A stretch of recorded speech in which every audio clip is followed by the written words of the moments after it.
Niko na visa, niko kwa simu na nasikia bashi meshika.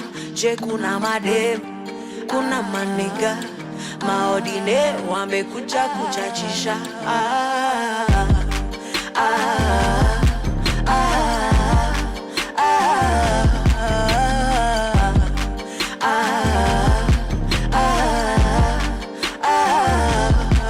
Ninajificha, sitaki picha kubabae, sitaki vita.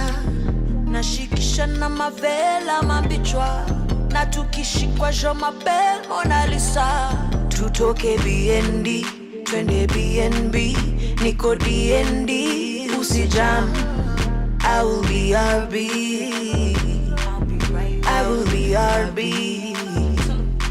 Mihadarati zishaanza kunidanganya hadi najishuku sana, zimelipu zimenichanganya napenda vitu si ufanya vile inafaa.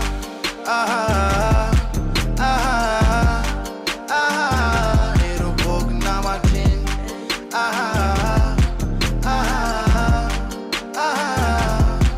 Eyo naka.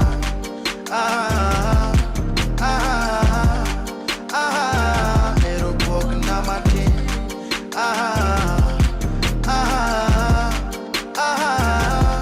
Abiro kikomando, kiritala jumi niko na mado, wenye vipindi na musonge kando, esima tu sama poso chopo, chololo, chololo.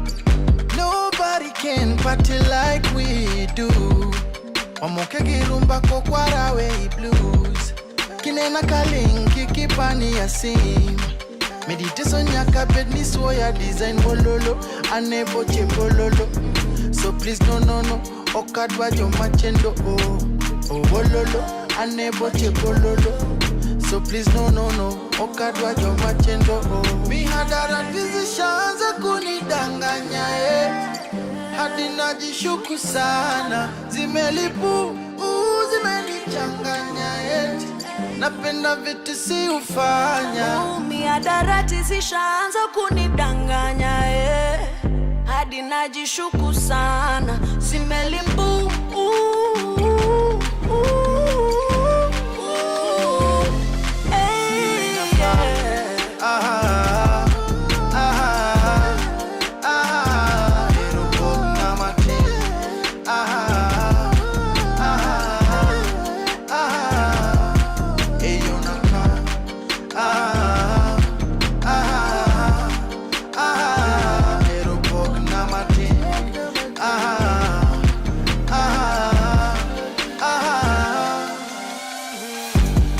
Maximus Ogna Martin, hey, and na Hodong,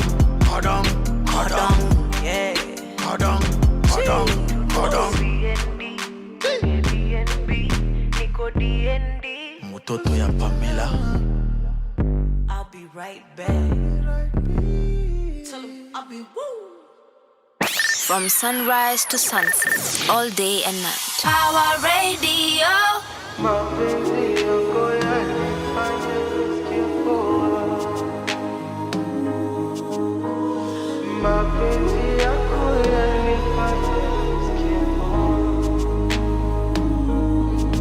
Chukua shamba kilala mjini, usingoje kwa mche. Hata shetani alimwambia Yesu asiogope aruke. Chunga sana, wasema kweli duniani wachache. Samaki wengi baharini, hawezi fanya nikuache. Mwenzako mimi kama wazimu, tangu penzi lako nipate. Napenda kupendwa na wewe, sio kupendwa na wewe. Napenda kupendwa na wewe. Sioni cha kulinganisha kama kupendwa na wewe.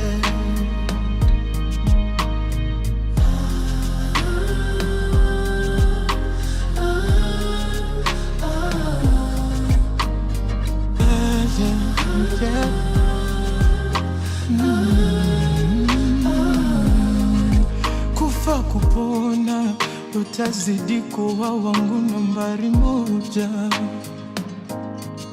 Hivi pamoja tujitahidi hadi tuanzishe boma. Nini ulinipa juna shinda nikiulizwa nchini kama ndege wa angani uliniwinda. Future pamoja mpenzi, mimi na wewe nimeshaiona, na usiwe na woga juu hii safari, jua ni Mola taongoza. Napenda kupendwa na wewe. Sioni cha kufananisha kama kupendwa na wewe. Napenda kupendwa na wewe. Na sioni cha kulinganisha kama kupendwa na wewe. Kupendwa na wewe, kama kupendwa na wewe, kama kupendwa na wewe, kupendwa na wewe. Mapenzi yako yanifanya nisikuwa, mapenzi yako yanifanya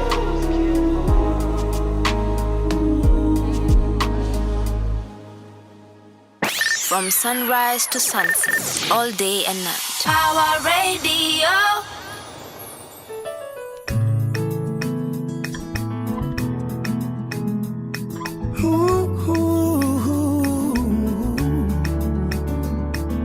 Hey. Mapenzi yoyo,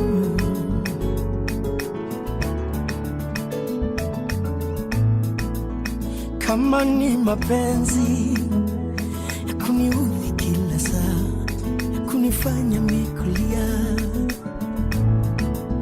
na kama uridhiki, na mbona hujasema ili niweze rekebisha? Nilidhani mambo shwari, nikiamini kwangu na kukusifu kwa uwasasi. Ujali tena hisia zangu, sijui tunapokwenda, lakini najua tulipotoka. Kutoka sitoki, nimetekwa nyara, kwacha siwezi, kibarua ngumu, na sina nini nitafanya uridhike. Nimetekwa ndani mtandao wa mapenzi, sina kuomba unitake tu bila mateso. Sama, nimesama ndani ya bahari, penzi lako siwezi kusonga mbele, kurudi nyuma usijielewi. Haya mapenzi ya fujo hayafai. Kama nipenda jaribu kuniparaha. Mina sanga watu wakisema eti tunapendana japo tunasazana. Ni vizuri mami nyumba kuwa na siri, lakini jaribu suluhishe. Bila hivyo itakuwa mchezo wa kuigiza kwenye mambo bandia. mimi sitaki mambo ya kujifanya eti tunapendana tena tunatesana. Nimejaribu sana kujitoa ndani, kila nikipanga na pangua mwenyewe. Natamani sana ungelewa hivyo, mimi mateka, mimi pumbafu mapenzi lako. Nieleze ni lini nitakuwa huru. Tazama yo penzi lako, siwezi kusonga mbele, kurudi nyuma sielewi. Haya mapenzi ya fujo hayafai. Kama nipenda jaribu kunipa raha, jaribu baby. Mambo ya kulifanya kumbafu haifai. Mambo yo haifai. Jaribu baby, suluhishe.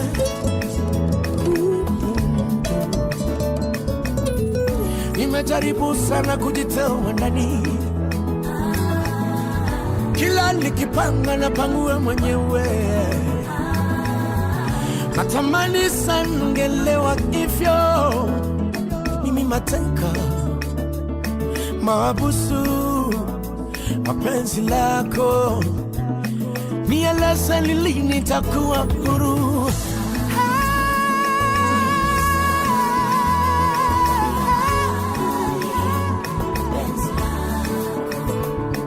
Siwezi kusonga mbele, kurudi nyuma sijielewi. Haya mapenzi ya fujo hayafai. Kama unanipenda jaribu kunipa raha.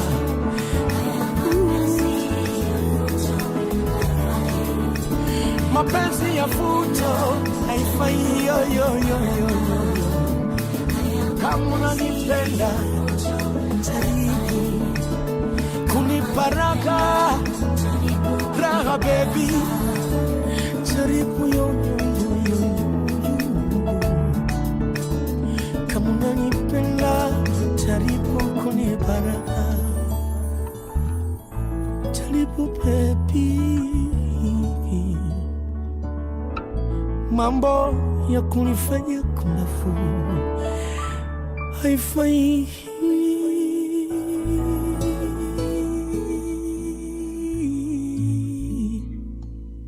From sunrise to sunset, all day and night. Pawa Radio. Ooh, there can never be any other fabrication of sweet sounding melodious voices. That is definitely the one and the only East African treasure, Mr. Kidum with Mapenzi. It is playing right here on Pawa Radio. This is the Pawa Morning Drive Show. My name is Wanyoike, and guess what? It is the 10th of August 2027. If you're a Kenyan, you know what this means. If you do not, I'll put you on. Now, let me tell you that today is exactly 1 year, okay, towards the general elections of 2027. I mean, that is, of course, if we do not go this week sometime, because you saw what the High Court was saying last week, that it's not unconstitutional for us to actually make the elections come earlier. But it's important for you to note that we are 1 year to the T towards the 2027 general elections, where we will be able to get to know who takes that baton for the next 5 years of Kenya's life, politically, economically, socially, and all the other aspects of society.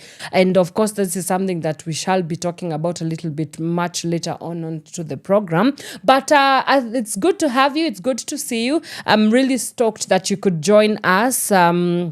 coming fresh back from the weekend. Let's do this thing this new week. I hope you are having yourself a fantastic morning. I know it's chilly, if for instance you are in Nairobi, but not to worry, because we are going to keep you warm and fuzzy all the way till 10 in the a.m. So yeah, you're just in time for that conversation as well. So let me know where you're tuning in from. Remember, you can get in touch with us on all our social media handles. We are Pawa Radio. If Facebook is your jam, we are there. If Instagram is your jam, we are also there. TikTok and also X or Twitter. You can also find us on our YouTube channel, that is Pawa Radio. Please subscribe if you've not yet subscribed. It really goes a long way. Also, make sure you share amongst your circle so that we go far and wide. It really goes a long way for us, and it's good for us to be able to be in your circles like that. And you can also find us on our website, www.power254.org/Pawa Radio is where you can get us. Okay, now that's out of the way. Let me tell you what to expect in today's show. Of course, you know how we do. I have to look at the traffic situation on these roads, and then we would take a look at our papers this morning. And of course, the big story I can see is this 1 year mark towards the general elections of 2027. What does that mean for you, for me as a Kenyan? We'll come back and discuss a little bit later on about that. And then today I am joined by Seffu Kamau, and he is a coordinator at the Dagoretti Social Justice Center,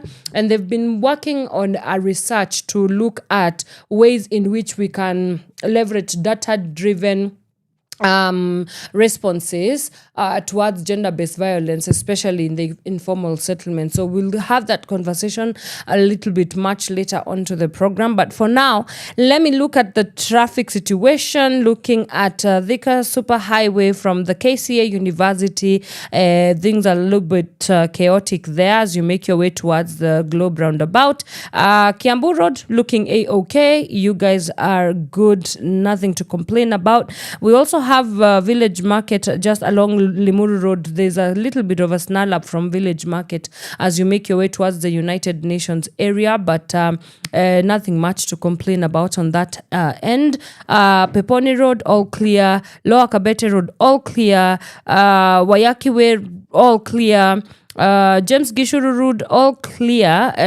But it's just a little bit of a snarl up as you make your way towards the Lavington Mall. Then we also have Ngong Road from Junction Mall down towards the Prestige Plaza area looking a little bit tight, but it's not too serious. I think things are a little bit moving there, so you guys should be in wherever you need to go in no time.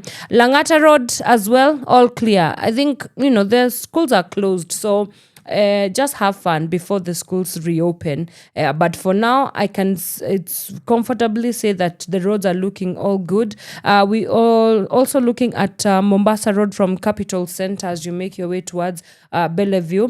Things are looking a little bit chaotic there, but it's slowly but moving. So nothing much to complain about. Okay, I think that's what the major roads are looking like today. But in case where you are, something else is happening and you would like us to know, please let us know. The hashtag to use is hashtag Power Morning Drive. We'll take a quick breather. We come back and we look at what has been making the headlines on the dailies this morning. Do keep it Power Radio. From sunrise to sunset, all day and night. Power Radio.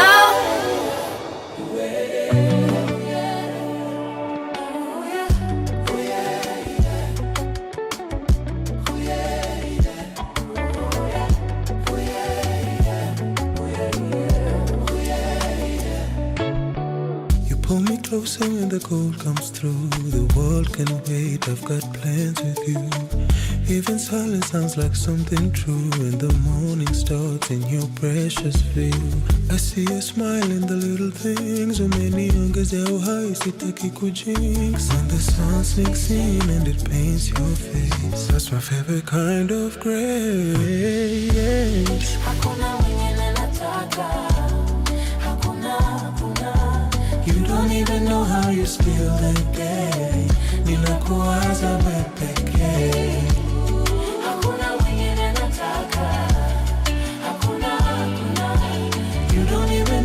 you still the day. Ninakuwaza wewe pekee.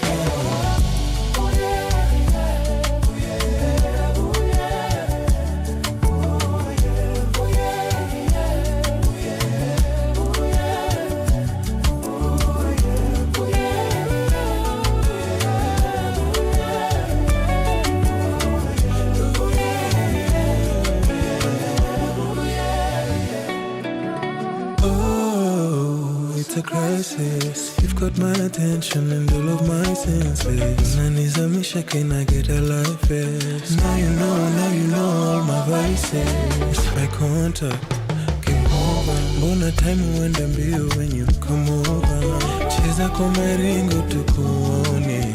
You're no longer single cause I own it.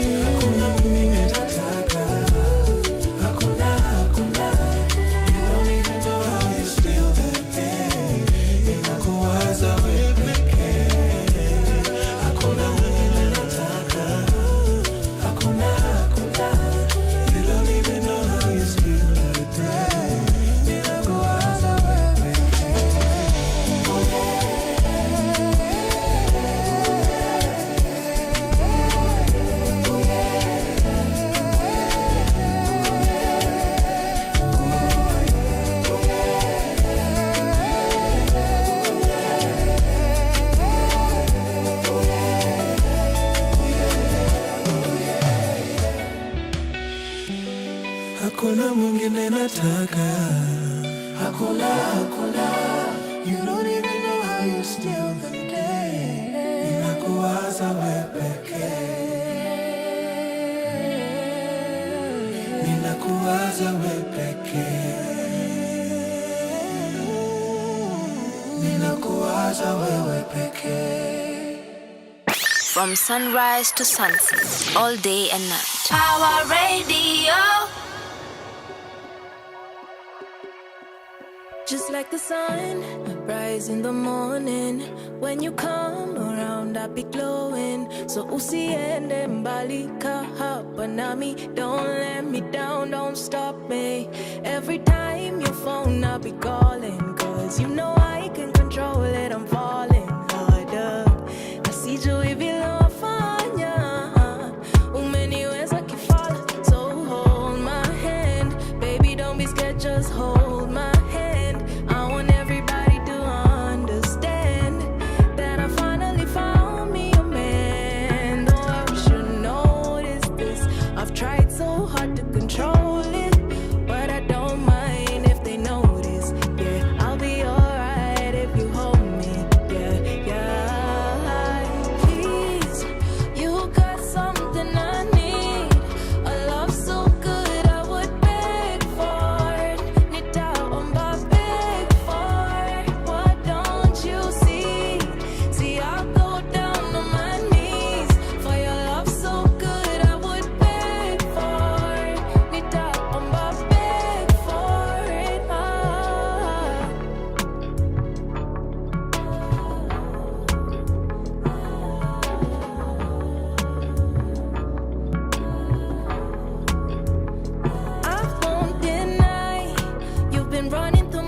From sunrise to sunset, all day and night. Power Radio.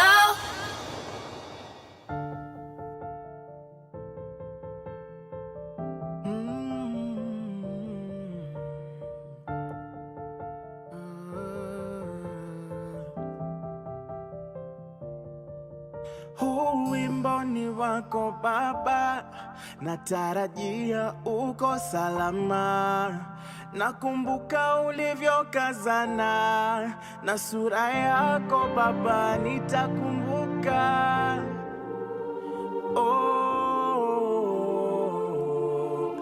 Okay, siwezi wadanganya, mimi sikuwa poa na my father.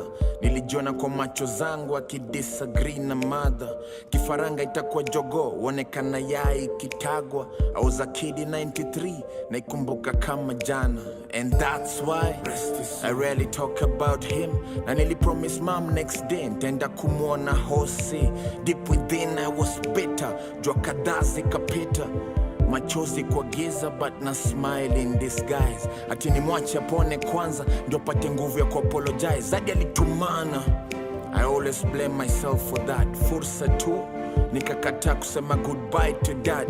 Yo kitu ni umadi wa leo, wimbi zangu zimepotea koteo. Wimbo ni wako Baba, natarajia uko salama. Nakumbuka ulivyokazana na sura yako Baba, nitakumbuka.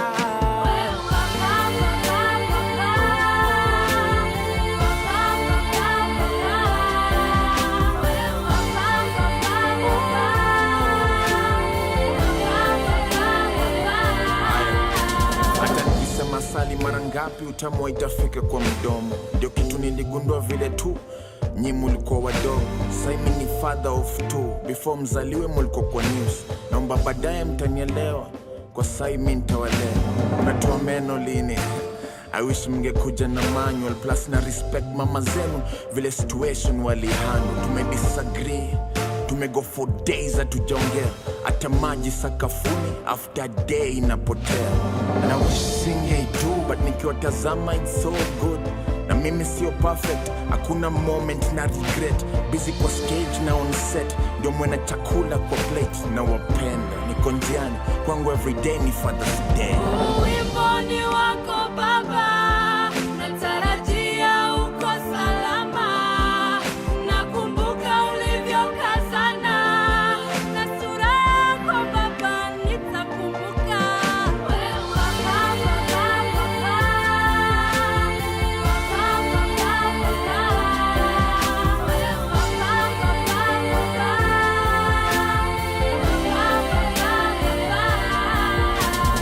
Wimbo ni wako Baba, natarajia uko salama.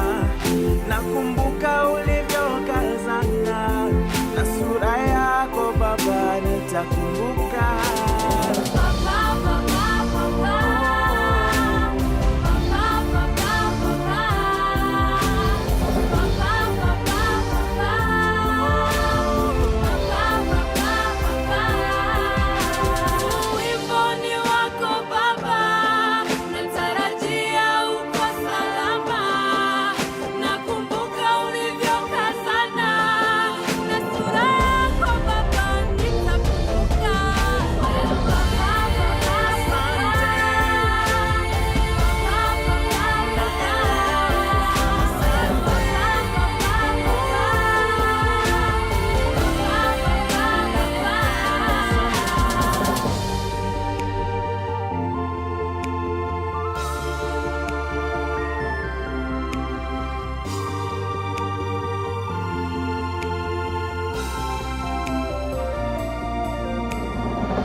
From sunrise to sunset, all day and night. Power Radio. All right, welcome back. That is Alani featuring the one and only word master himself, King Kaka.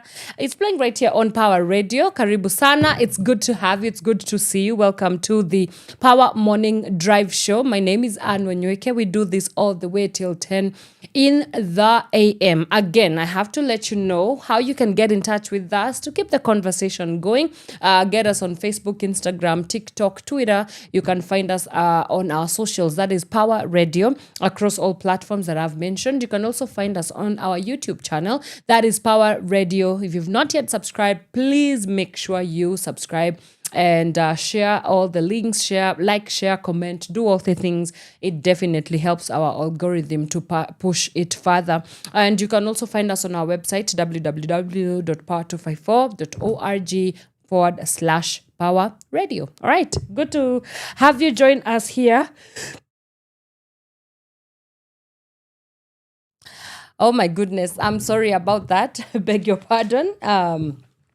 This cold weather is trying to take rain on my parade. But let's start with the Daily Nation paper this morning. And I did start off by mentioning that we are actually 10.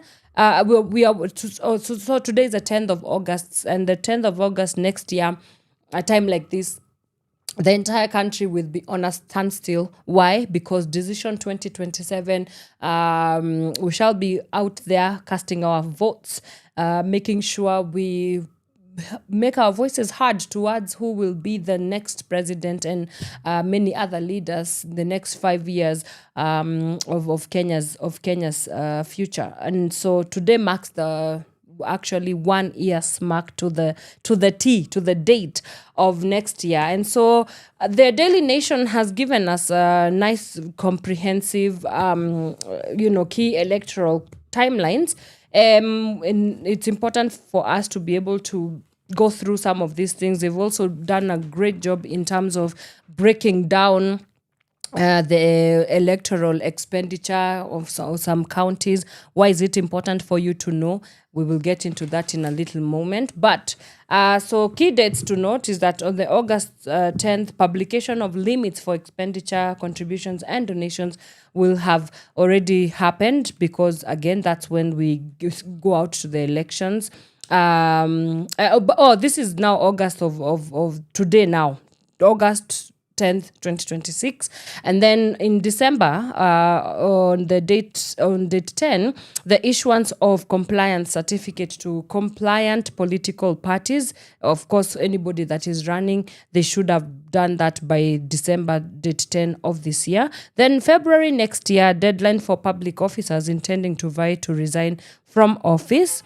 So if you're holding a current political position, but you would like to vie by February 9th, you should have already put your house in order and ensure that you're now all clear towards running. Then March 16th, political parties to submit membership lists to the IEBC. So if you are thinking of coming up with a new political party in March, you might not be able to be running for any political office. So start strategizing as early as now. Then May 9th next year, independent candidates to submit their names and symbols. And then on August 7th, end of campaign period, being 48 hours to general election day. And I could have said on May 29th to the June 11th, nomination of political party and independent candidates as well will be happening on that front. Right.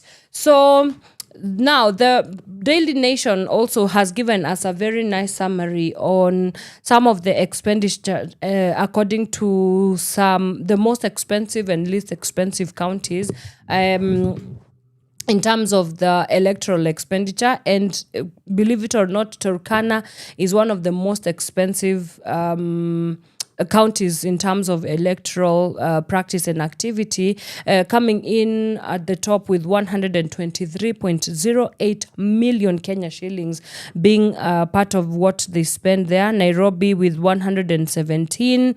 I think for context, Turkana becomes this expensive because, first of all, accessing some of these places is a little bit tedious because of the very far removed areas. They are quite interior. The roads there are not necessarily that accessible, so it becomes a little bit of a challenge to kind of facilitate all this travel and everything that is involved there.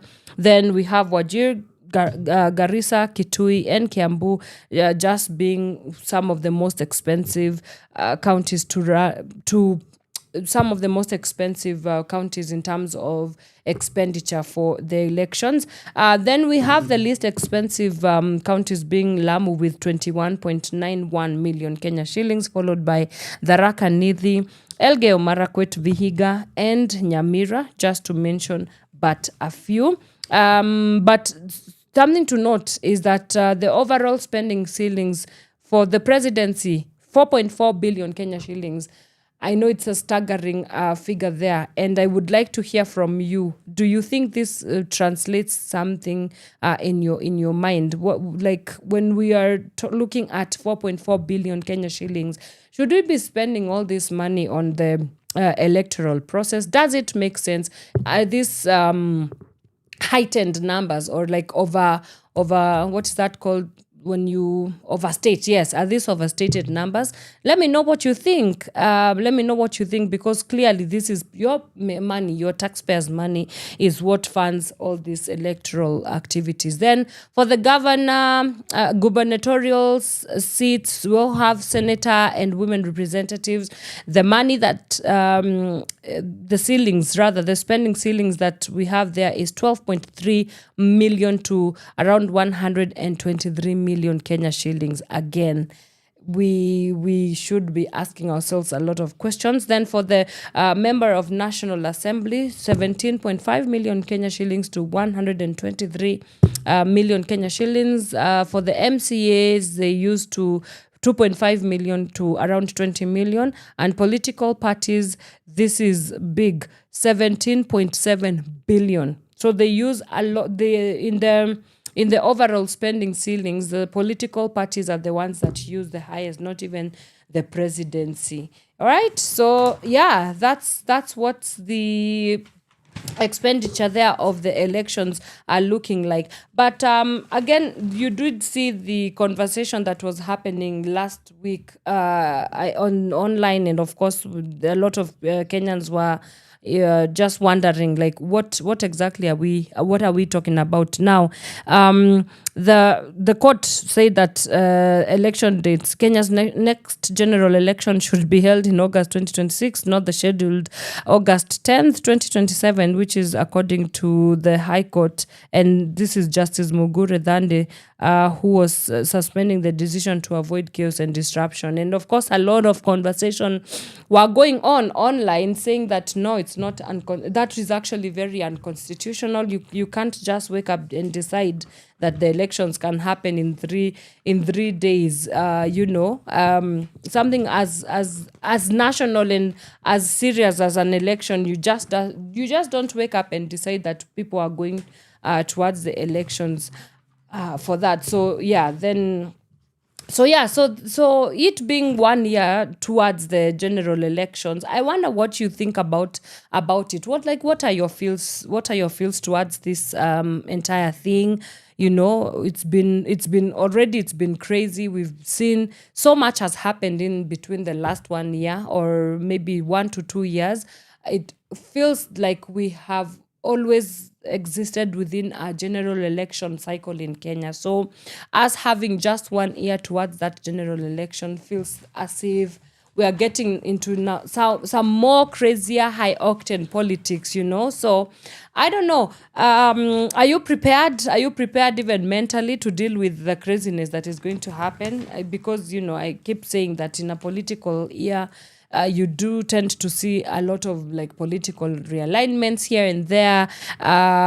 So much drama happens in and around it. So yeah, let me know. I will take a quick breather. We come back, we continue with looking at some of the stories that are making headlines, because the coverage on this election is quite extensive, as done by the Daily Nation. So keep it Power Radio. We'll be right back after this.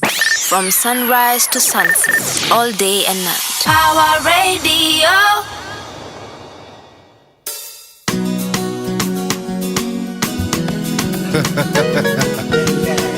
Antonio Muzaneza, Loga Mushinga naye Pei, Sultani, Sulemani, Tropicana, Omda Fer, Yulu, Ive Yulu, Otokase. Nakuomba mpenzi unisikize, tafadhali baby tuliza moyo,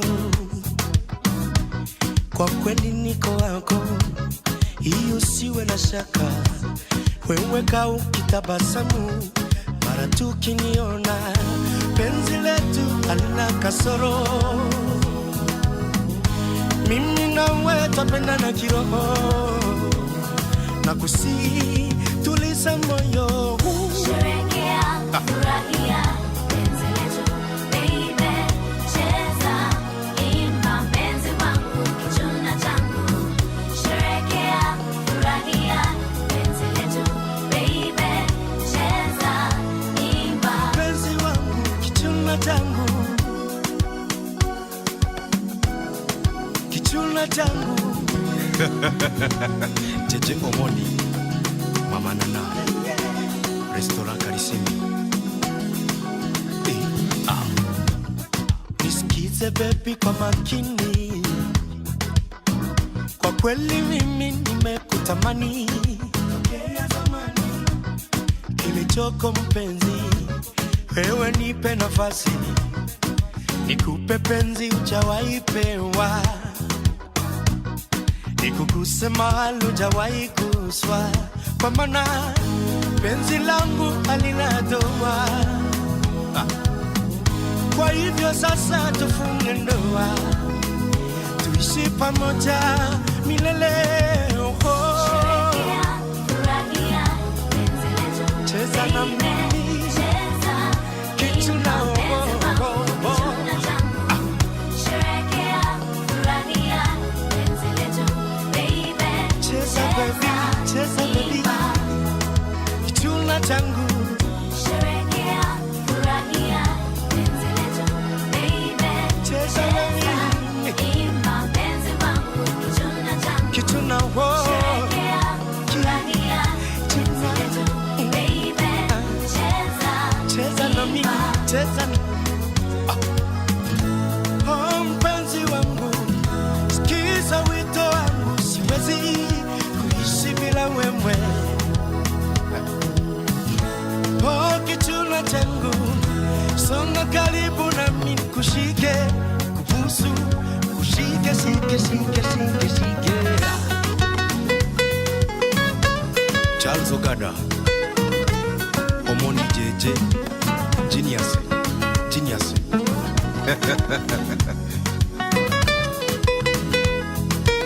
Kibido. Penzi letu halina kasoro, kwa hivyo sasa tufunge ndoa, tuishi pamoja milele baby.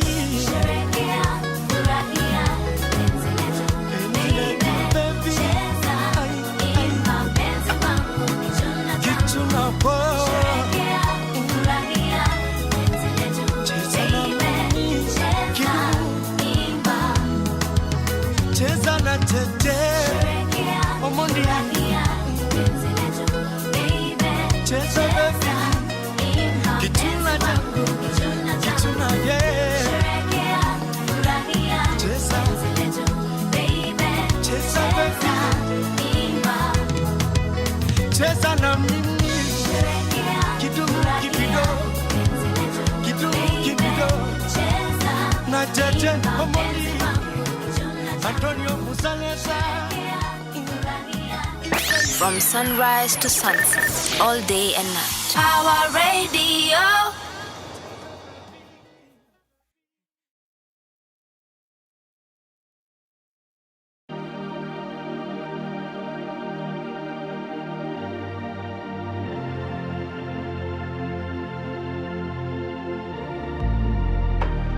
Dun, da, da, dun, da, da, dun.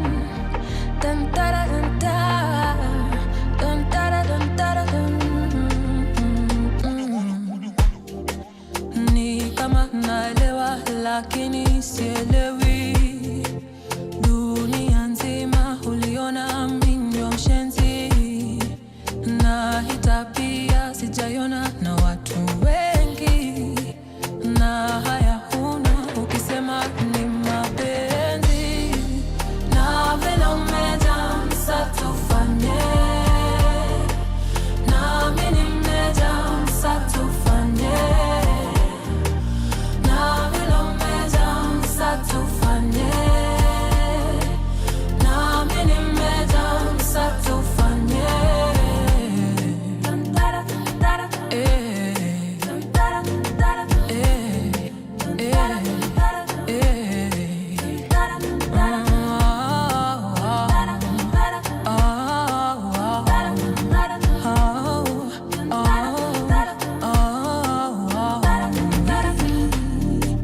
Itabidi sisi tujipange, sina uwezo bila kiburi, na wala tena nijipate mimi unaletea ujeuri, na unijui na siamini, ati kumbe si wewe ni mimi, na unijui na siamini, ati kumbe si wewe ni mimi.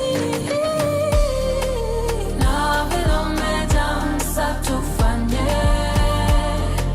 na mimi nimejaa msa tufanye,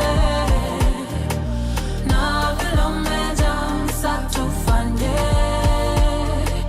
na mimi nimejaa msa tufanye.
From sunrise to sunset, all day and night. Pawa Radio and night. Pawa Radio.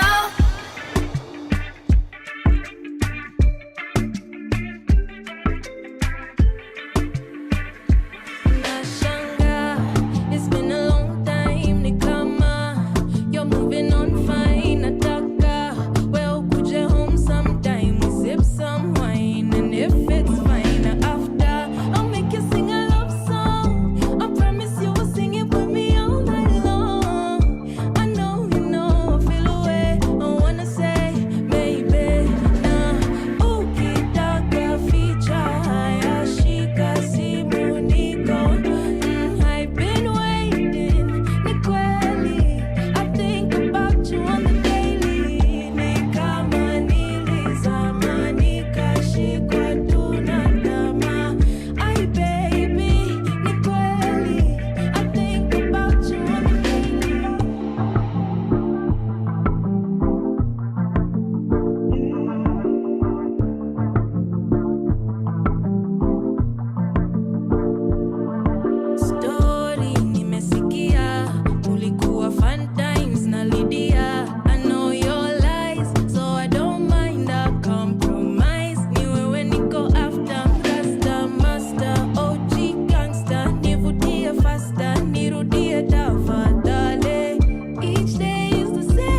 from sunrise to sunset, all day and night. Power Radio.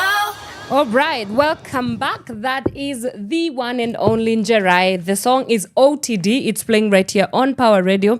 This is the Power Morning Drive show. Welcome back. We are still doing our newspaper review. And let's look at a glance at the Standard newspaper.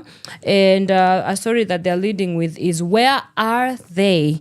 Police officers on the run. Now, implicated by the DCI in one of the most chilling murders in recent memory, Inspector Kenneth Kipkemboi and Constables Elijah Kibelion and Collins Kiplagat are linked to the daylight killing of Dr. Victoria Mutiso. Detectives have placed the three officers at different stages of the plot, with Kipkemboi and Kiplagat now on the run. Former Deputy President Rigathi Gachagua yesterday claimed the officers were paid 1.5 million Kenya shillings for the hit, and that two of them were arrested but released after a phone call from Interior Cabinet Secretary Kipchumba Murkomen. The chilling question now is how officers entrusted with protecting lives became part of an execution squad, and why two of them remain free. And the former deputy president says that we are asking Mr. Amin, these officers are in Kenya, they are killers, they have killed Dr. Mutiso, and you have confirmed they participated in the murder.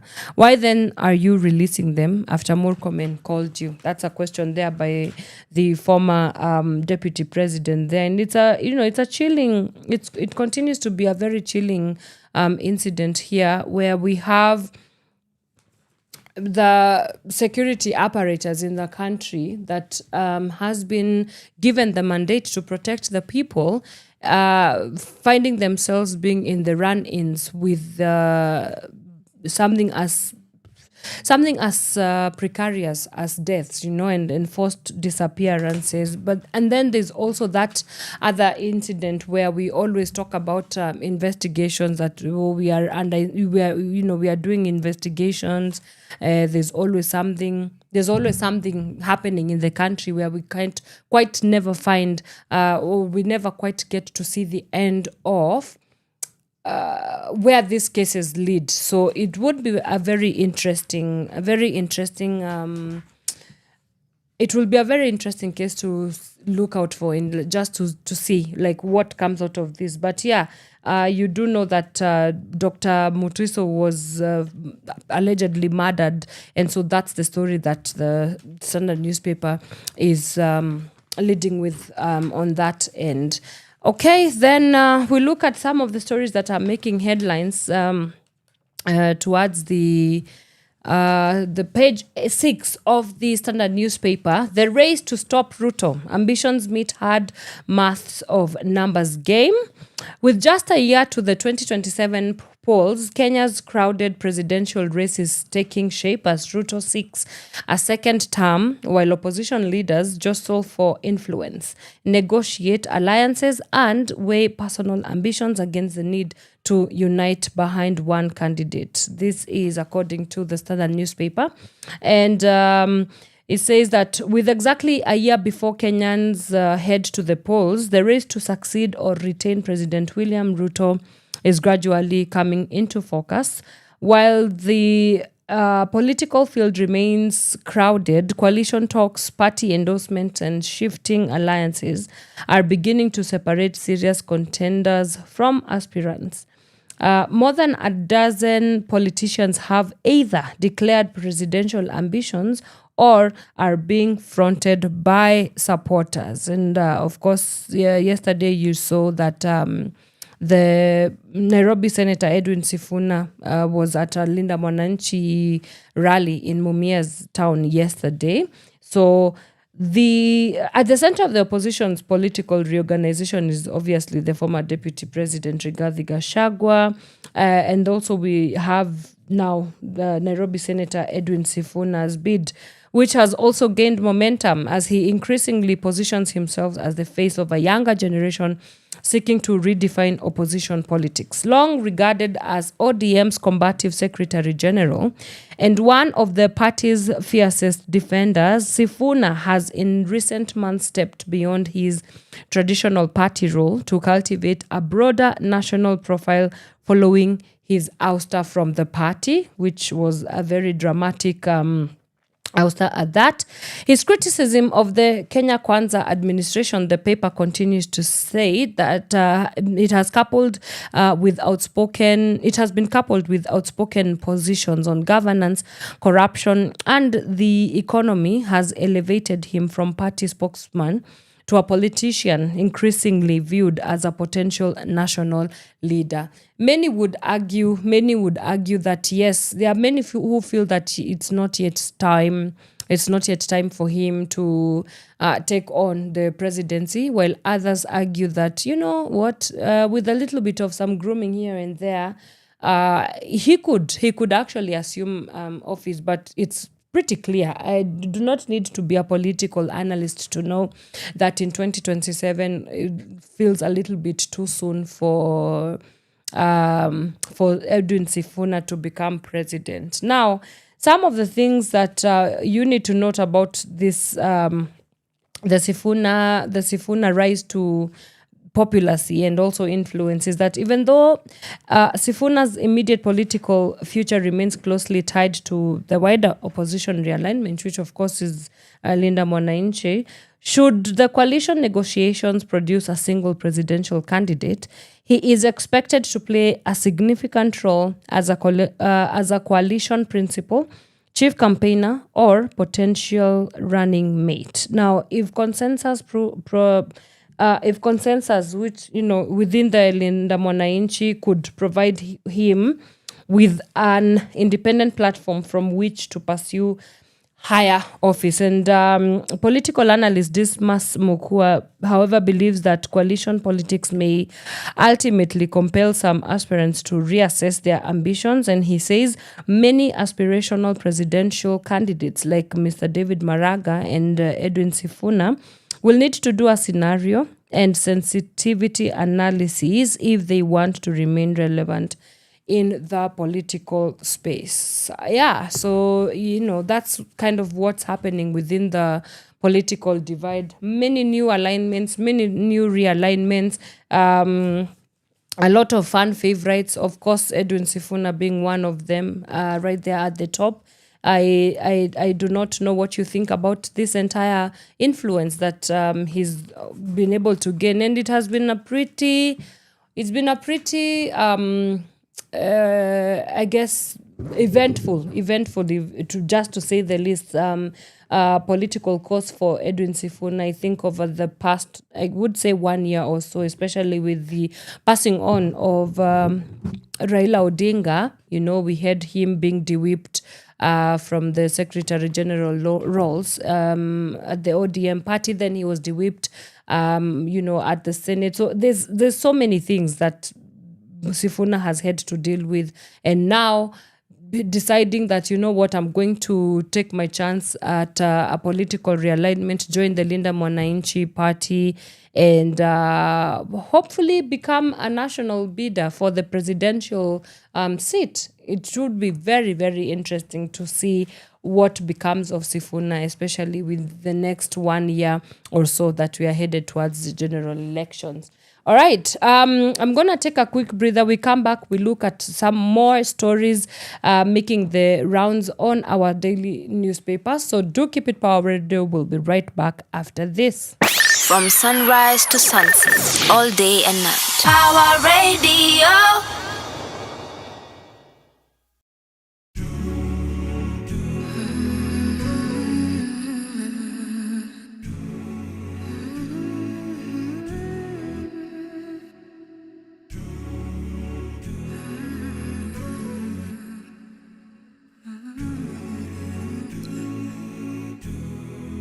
Where have you been, my love, my joy? What have you seen before you found me? Maombi yangu, that's where they led me. Where have you been, my love?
me show you my everything.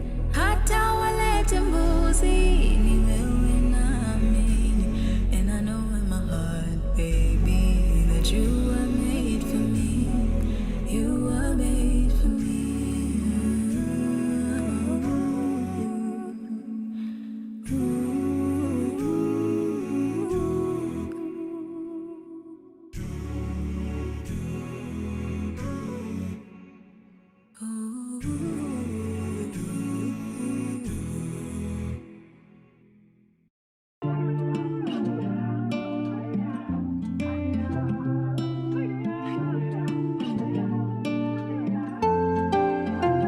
Sing hallelujah.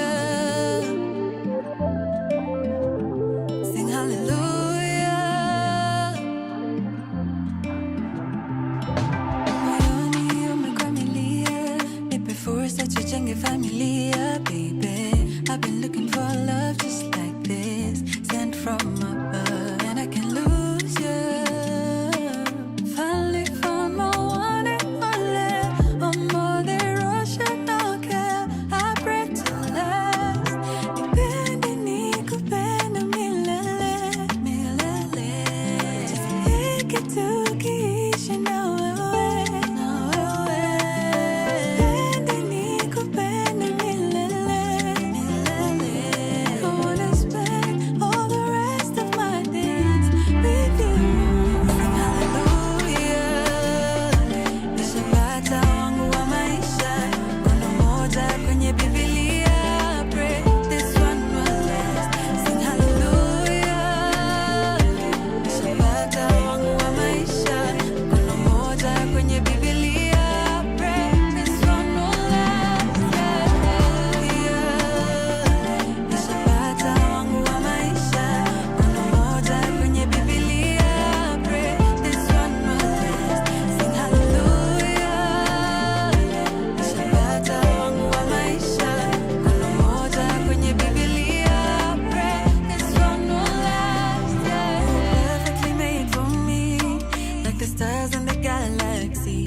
Every moment feels so real, like destiny's meant to be. Yeah. In your arms, I found my peace. You shower me endlessly with your love and your soft and sweet. Let your love all over me, over me, like the oceans wild and deep. I wanna spend all the rest of my days with you. Sing hallelujah. Nishapata wangu wa maisha, kuna moja kwenye Biblia. Pray this one will last. Sing hallelujah. Nishapata wangu wa maisha, kuna moja kwenye Biblia. Pray this one will last. Hallelujah. Nishapata wangu wa maisha, kuna moja kwenye Biblia. Pray this one will last. Sing hallelujah. Nishapata wangu wa maisha, kuna moja kwenye Biblia. Pray this one will last.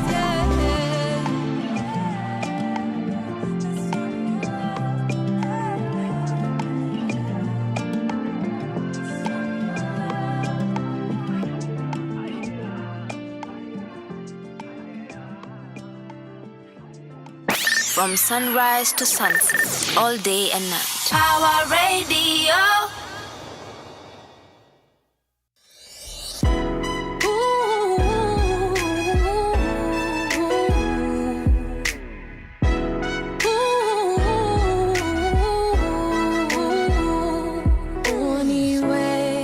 Niwe na hepa kukucheki, anipenda nimemwacha nyumbani, yeye hajui. Baby wanichanganya zingua maliza, mimi sijiwezi. Ni makosa baby, forbidden fruit so sweet. Naenda, mimi sitabaki, twajiweka shimoni.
si mengi ila ninajua kuna kikomo.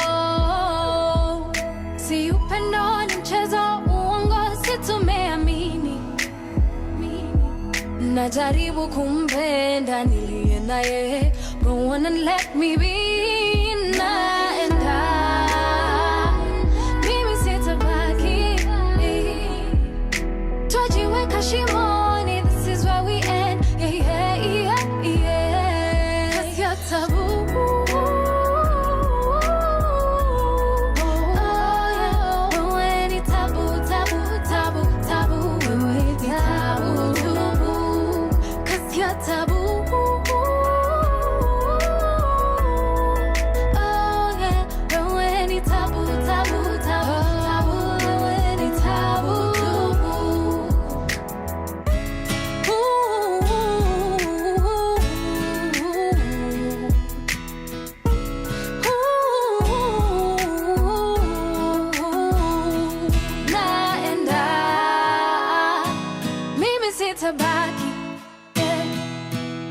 Twajiweka shimoni, this is where we end. Yeah, yeah, yeah, yeah. 'Cause you're taboo. Oh yeah, wewe ni tabu, tabu, tabu, tabu. Wewe ni tabu, tabu. 'Cause you're taboo. Oh yeah, wewe ni tabu, tabu, tabu, tabu. Wewe ni tabu, tabu.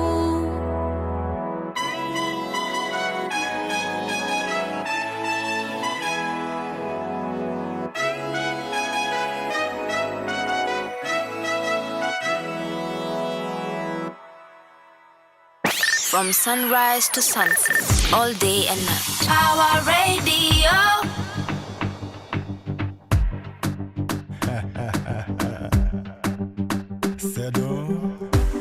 Ona wamefanikiwa kututenganisha mimi na wewe. Yote uliyoambiwa yamekupotosha mpaka sasa unipendi. Jua langu limepotea na unakisa ingawa mchana. Ukiwa mbali sijazoea maswiti Stella, nataka rudi home.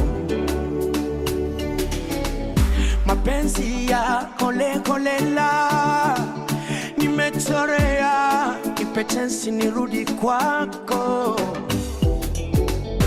Tukiwatch telenovela zinanichocha, natamani rudi home. Mwili wako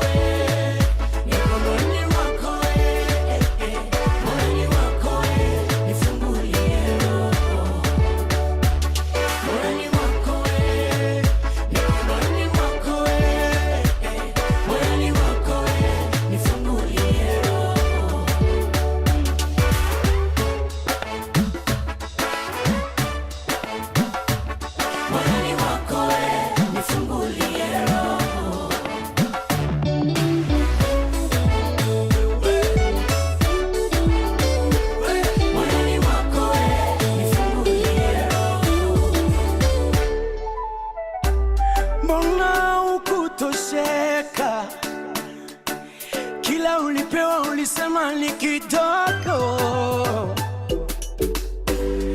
Well, I gave you all I had.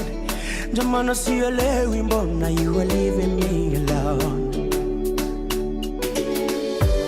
Nimejaribu kukuelezea ila unasema tu wako.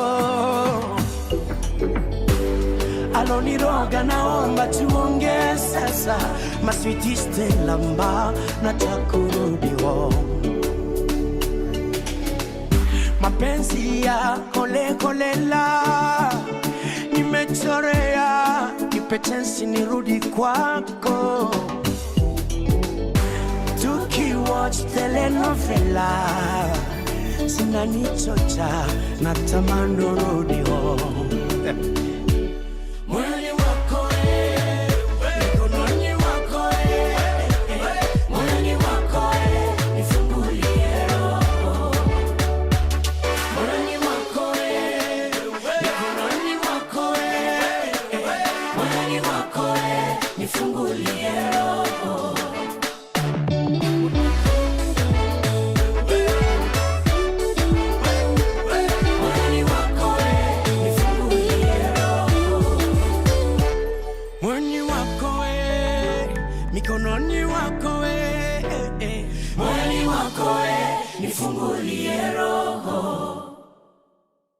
From sunrise to sunset, all day and night. Power Radio.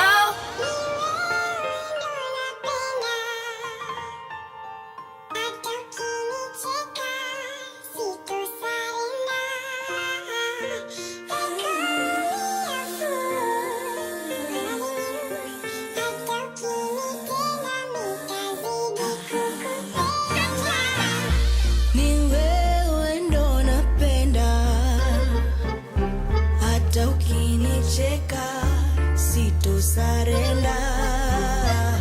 They call me a fool for loving you, hata ukinitenda mintazidi kukupenda. When you said you needed space, I should have known better.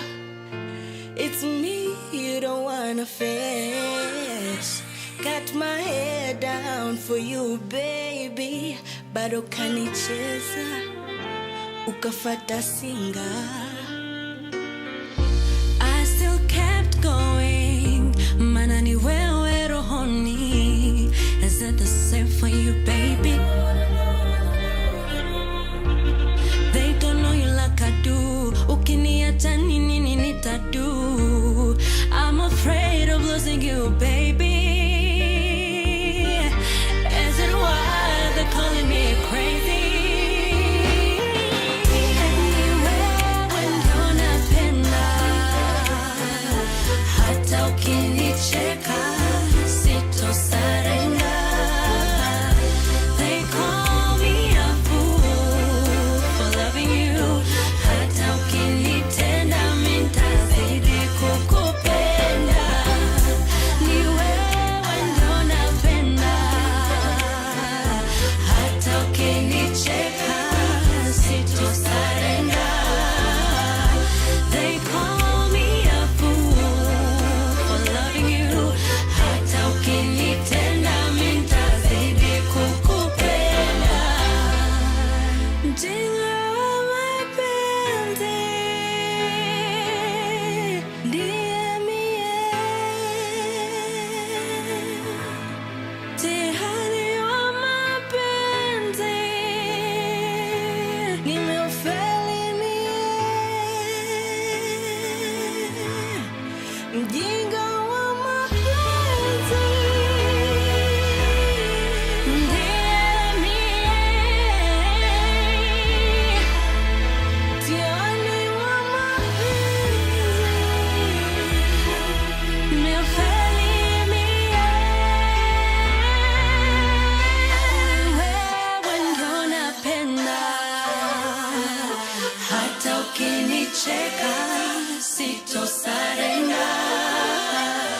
They call me a fool for loving you, hata ukinitenda mintazidi kukupenda. Ni wewe ndo napenda, hata ukinicheka sitosarenda. They call me a fool for loving you, hata ukinitenda mintazidi kukupenda.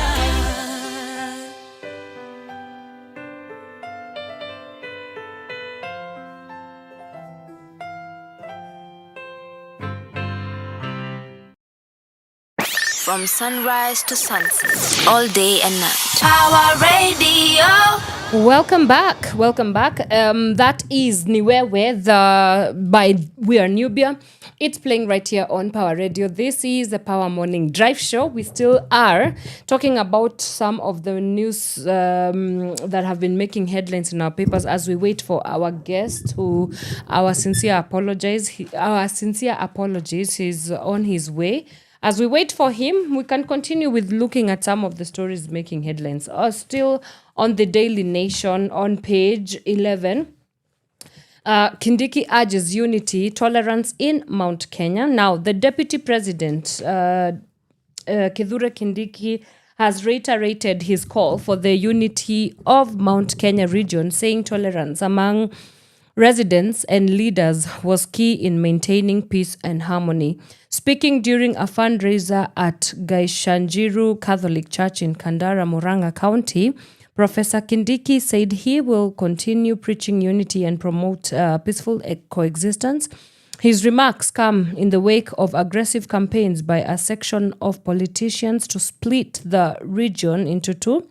Mount Kenya East and Mount Kenya West, with Public Service Cabinet Secretary Geoffrey Ruku being the most vocal on the move. The East comprises Embu, Tharaka Nithi and Meru counties, while Kiambu, Nyeri, Kirinyaga, Murang'a, Nyeri, Nyandarua and parts of Laikipia are in the West. With Professor Kindiki hailing from Tharaka Nithi, Mr. Ruku claims that the East supports Dr. Ruto, while most of the opposition is from the West. Okay? And I quote something that he said that I pray with humility that this community, the Mount Kenya region and the country continue to stay united. This matters of national development started with a long time ago, worked together and shared a common cultural heritage, the DP said. He also says that we will defend the unity of our nation with all our strength, with all our might, with all our resources, and with all our intellect. We cannot allow the unity of our country to be undermined. We will pay whatever price we need to pay to make sure that the community and the nation remain united. He also further on told leaders and the region residents to be cautious about their utterances so as not to erupt peace, so as not to disrupt peace, noting that despite the competition in politics, it was only for a season. Right? That is your deputy president there, Mr. Kindiki, saying that he will, by any means possible, make sure that he is part of a unifying factor of the country. Okay, let's move on to the Standard newspaper on page 4. Inside Ruto's 4 years of delayed and unfulfilled grand promises. Now, when President William Ruto campaigned for Kenya's top job in 2022, he positioned himself as the savior of the hustler nation, market women, boda riders, and millions of young job seekers crushed by the high cost of living. He promised to immediately lower maize flour prices, slash fuel taxes, and reduce the price of a 6-kilogram cooking gas cylinder to just 500. Nearly 4 years into his presidency, those pledges remain largely unfulfilled, as reviewed by the Standard. Now, instead, official data shows Kenyans are significantly poorer, with basic goods costing far more than when Ruto took office. Now, according to the Kenya National Bureau of Statistics, in July 2026, Consumer Price Index report shows annual inflation accelerated to 6.5%, up from 6.4% in June. The overall index rose from 154.91 to 155.20, meaning the general price level is substantially higher than it was 4 years ago. For ordinary families, this translates into sharply diminished purchasing power. Food and non-alcoholic beverages, which account for nearly a third of household expenditure, recorded annual inflation of 9.0% in July, up from 8.6% the previous month. And of course, transport costs have surged 15.6% year on year, while housing, water, electricity, gas, and other fuels rose 3.2%. So I think you get the point here. It was just looking at the scorecard of since President Ruto took office, has he delivered on his promise to ensure that there is a low cost to the living standards in Kenya? And of course, from that report, you can tell that it's like everything has exponentially rose up. I wonder what you think about that. I wonder what you make about this this entire thing. Of course, it's quite obvious, but like, please engage us online. Let us know, what do you think about that report, seated, and especially now that we are heading towards the general elections. Of course, there's a lot for us to think about as the Kenyan people. You do not want a leader that repeats what has been going on since 2022. Yeah, I think that's something that is quite self-explanatory. Okay, let's continue waiting for our guest here. I will take a quick breather. Let's see whether he will have already made it by the time we're coming back on, as we get into that report and research that they've been working on. Do keep it Power Radio. We'll be right back. From sunrise to sunset, all day and night. Power Radio.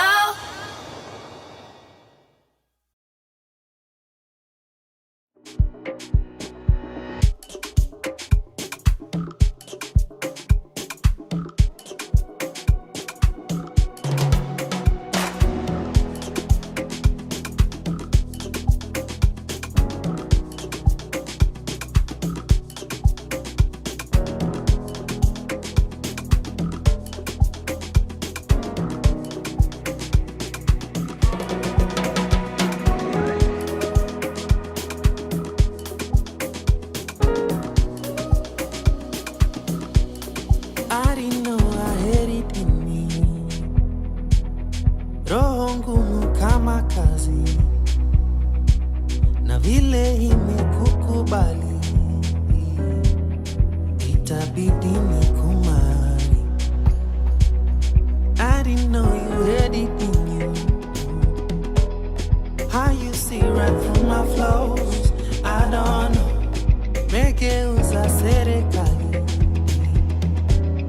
sina budi kukumari. I thought I'd never remember how to write a love song. I thought I'd never remember how to love. Till I met you, till I met you, till I met you, till I met you.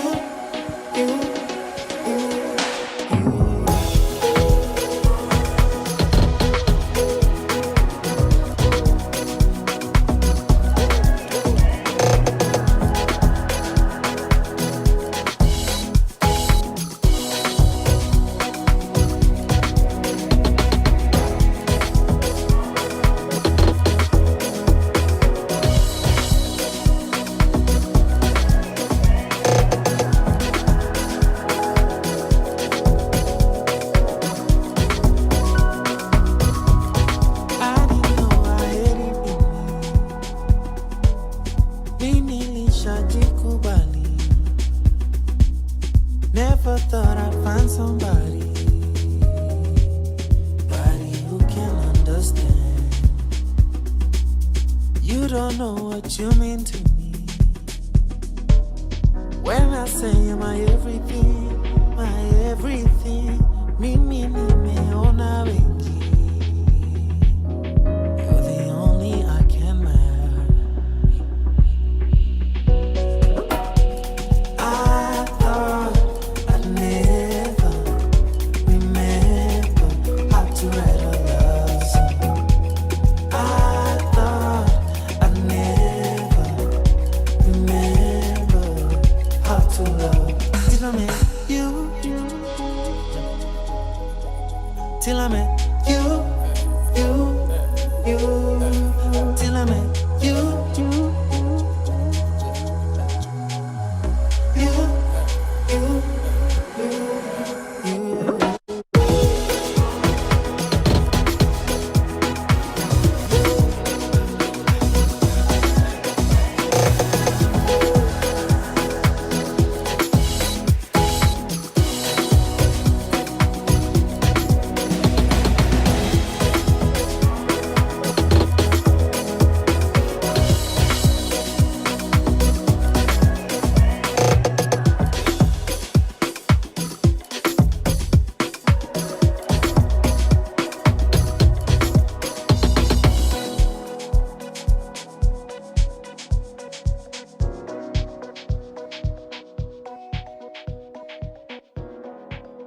From sunrise to sunset, all day and night. Power Radio.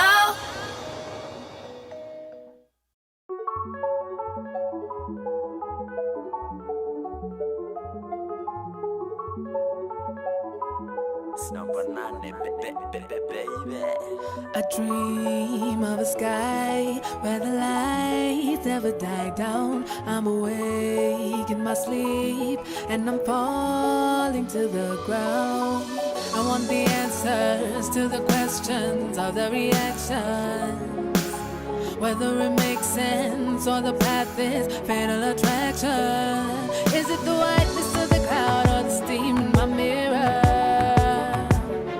Is it the broken of a glass? Could it be more clearer? 'Cause I feel so alive. No one can stop me even if they try. 'Cause I've been trying much too long. You can beat me down, I'll stay strong.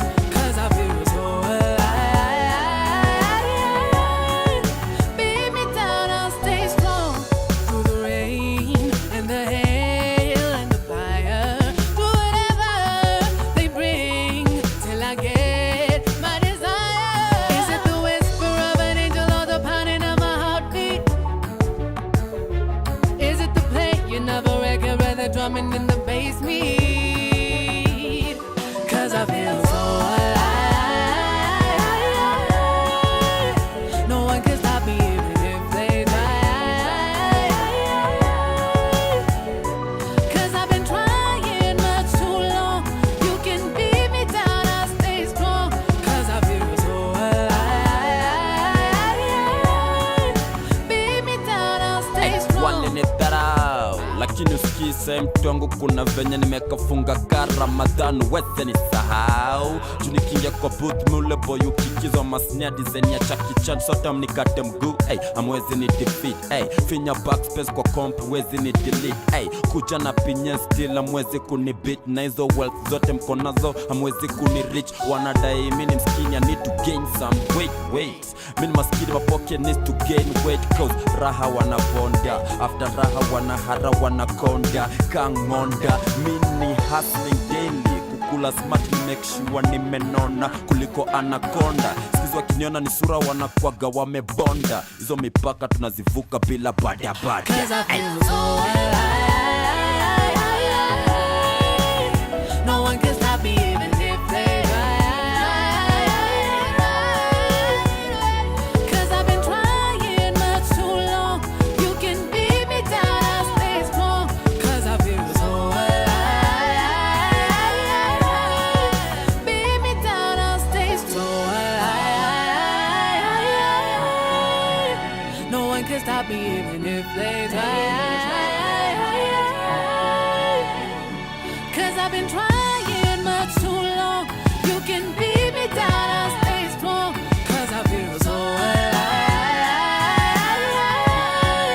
Beat me down, I'll stay strong.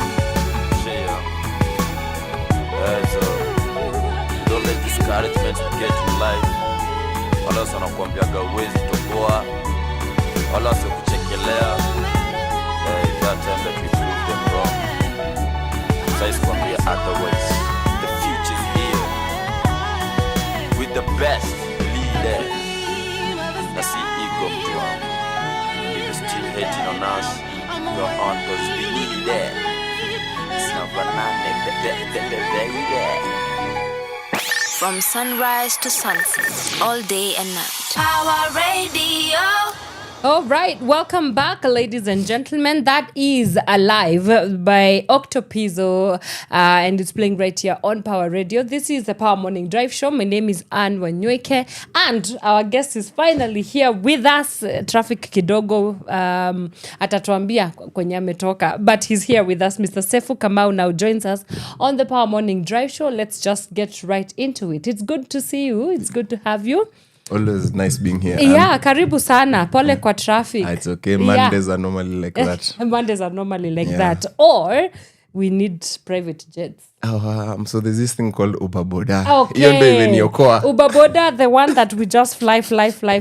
Nimetoka ubaboda Yeah. nikimbiza hadi hapa. Correct. But But iko you sawa. made it. Yes, thank you so much. Let's get right into it. So maybe just introduction for the people that do not know who you are. Yeah. A brief one, and then we can get right into our conversation. Thank you.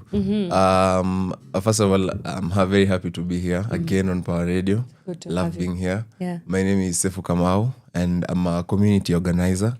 I work with the Goreti Community Justice and Paralegal Center, and my work primarily revolves around organizing community to take up action for and fight for their own rights. Yeah. And in the mix of the work that you've been doing, you have a new project, Anaway. Yes, Tell us about yes. your research. Yes. Yeah. So, first of all, we realized that we've been working alone as an organization. We are a community-based organization, but we realized we've been doing our work alone. Yeah. And there's so many other grassroots organizations that are doing the same work we are in. Some of them are like at our doorstep. I can walk to another justice center or another grassroots organization or another CBO. But everyone is doing their own kind of thing. So we really wanted to bring everyone together, at least at the sub-county level, because Dago is a sub-county, both north and south. Yeah. And we said also Kibra, they're our neighbors. Yeah. So we also felt we need to also bring them on board. And we were like, we need to collaborate on something. What can we work on? So after intense planning and thinking and theorizing, tukaangalia what capacity we have right now, enye hatutaenda kuanza kuomba a lot of resources, and we felt like a research would be something that's feasible for us at our capacity, because we have the numbers, we have the expertise, we have we're the ones who actually not do the researches. Whenever they come from large NGOs or INGOs, they always come to subcontractors. So we were like, I think we can do this on our own. Yeah, we just need to put our brains together and come up with something. So we decided a research project is it. Then we were like, now research around what? The biggest social injustice in Dagoretti that is recorded right now on a daily basis is gender-based violence. Even today, I'm sure we've recorded a lot of cases, especially after the weekend, because they're normally high. So we said, how about we do a research to understand how prepared Dagoretti is to handle cases of gender-based violence. How prepared is the community? How prepared is the police? How prepared is the church? How prepared are our grassroots institution, like the community health promoters? When a survivor is going to seek justice, they use transport. They go from place to place with a boda or an Uber. How prepared is that transport worker to handle that case? Or do they re-traumatize the survivor? This survivor goes to the hospital. How prepared is that hospital to handle the cases of gender-based violence? In the court, which is the final step in the GBV ecosystem, how prepared is the court to handle GBV? And for us, we felt all of these answers, the only person who can give us is the survivor. Because survivors are around our work as a justice center. When I work with a survivor of gender-based violence, for example, a survivor has gone through intimate partner violence, I take them to the police station, I take them to the hospital, I give them court solidarity. And then after, we just disappear. The case just ends. Yeah. Sorry. It's okay. No worries. But then now I felt we've never called this survivor to muulize, how was it like at the police station? How did they talk to you? You went to the hospital. How were you received? What was the attitude? What was the speed of the service delivery? In your opinion, do you feel you were actually helped? Where's the case right now? Are you in court? Did it stall? Or did you settle it out of court? So we felt nobody has ever thought of, can we call the survivor and ask them about their process within the criminal judicial system, specifically within the GBV ecosystem. And that's where the whole research idea came from. So we were like, nobody has talked to survivors. Hakuna mtu ameita, because we call them survivors. There's survivors of gender-based violence and there's victims. A victim is the one who lost their life or they lost maybe. They feel they lost a part of themselves. Yeah. But a survivor is someone who has gone on the healing journey and they're in the process of recovery or they have recovered. Wait, you said that nobody talks to survivors. Nobody has Why do you done think such a thing. That is? I think I'd say it's ignorance because even for us, we've handled survivors since 2018. It's almost 10 years. Yeah. But we had never thought, wait, how about we call these survivors and ask them about this process? Yeah. Because I know for a fact the police station has never called them to ask them how was the process. For sure. I know the hospital has never called them. I know no boda worker has ever called amaulize, weka survivor, do you feel I helped you or I handled you in a way that was helpful? And so what do you hope to achieve with this research to close those gaps that you're talking about? First of all, the research is called Sauti. Okay. It's called Project Sauti. And the reason why we called it Sauti is because finally we want to give survivors a voice. When survivors want to demand something around GBV, either intervention or response, right now survivors go by word of mouth. For example, right now in Dagoretti, we don't have a safe house. We only have a safe house referral that's at Mudangari police station, but we don't have a safe. You go there and they refer you to a safe house outside of Dagoretti. But as big as Dagoretti is, there is no safe house.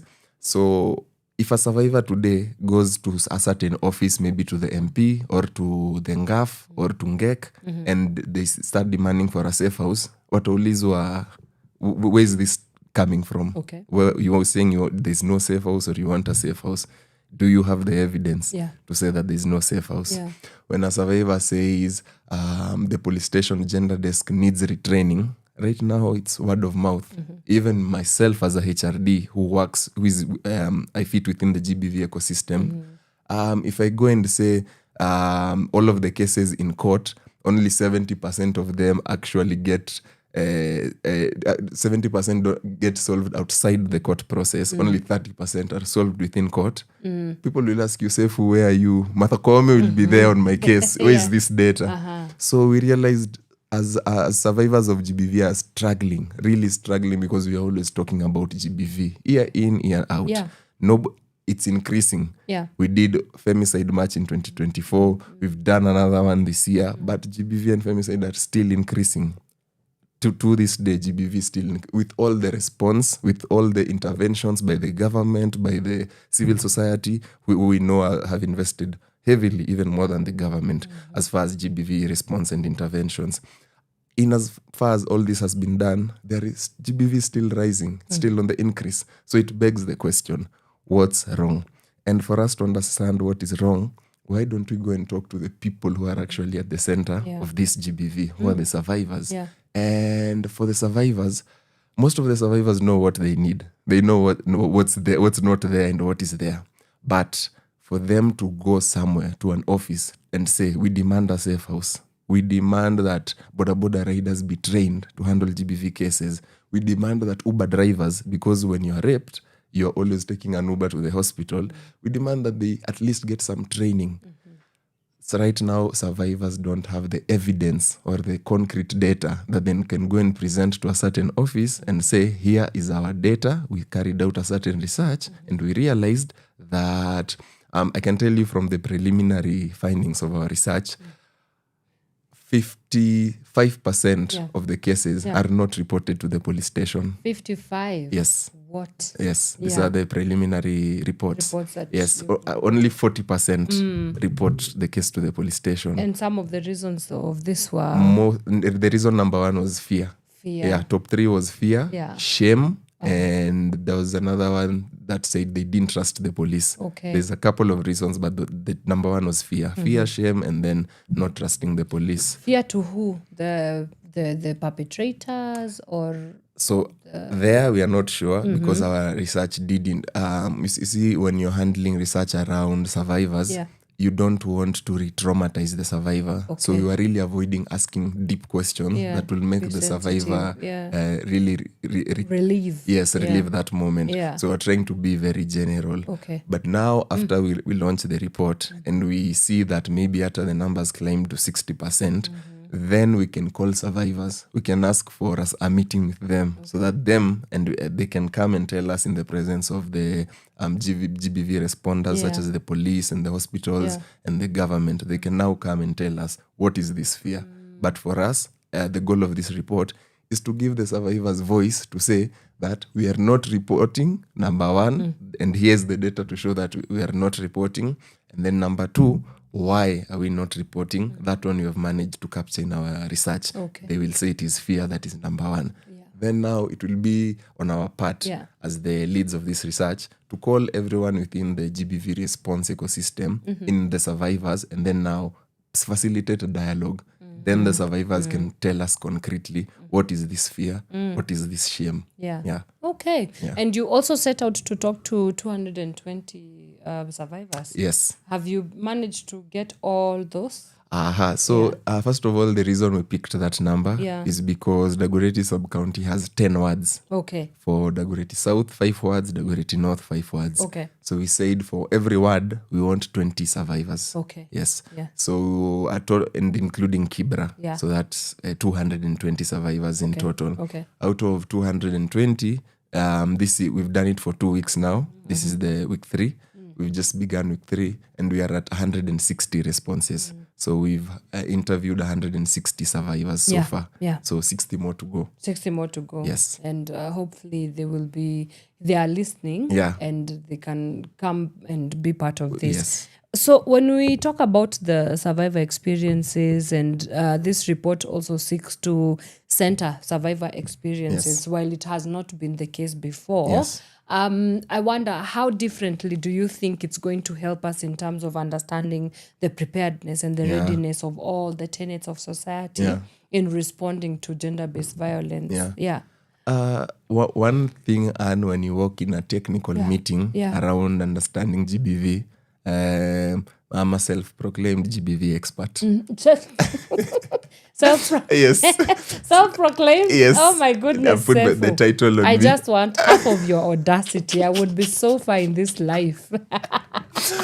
So as the self-proclaimed GBV expert, whenever I'm called to a GBV technical working group, maybe to discuss GBV, everybody wants to end GBV. It's a crisis. It's a national disaster. Just that the government hasn't declared it yet.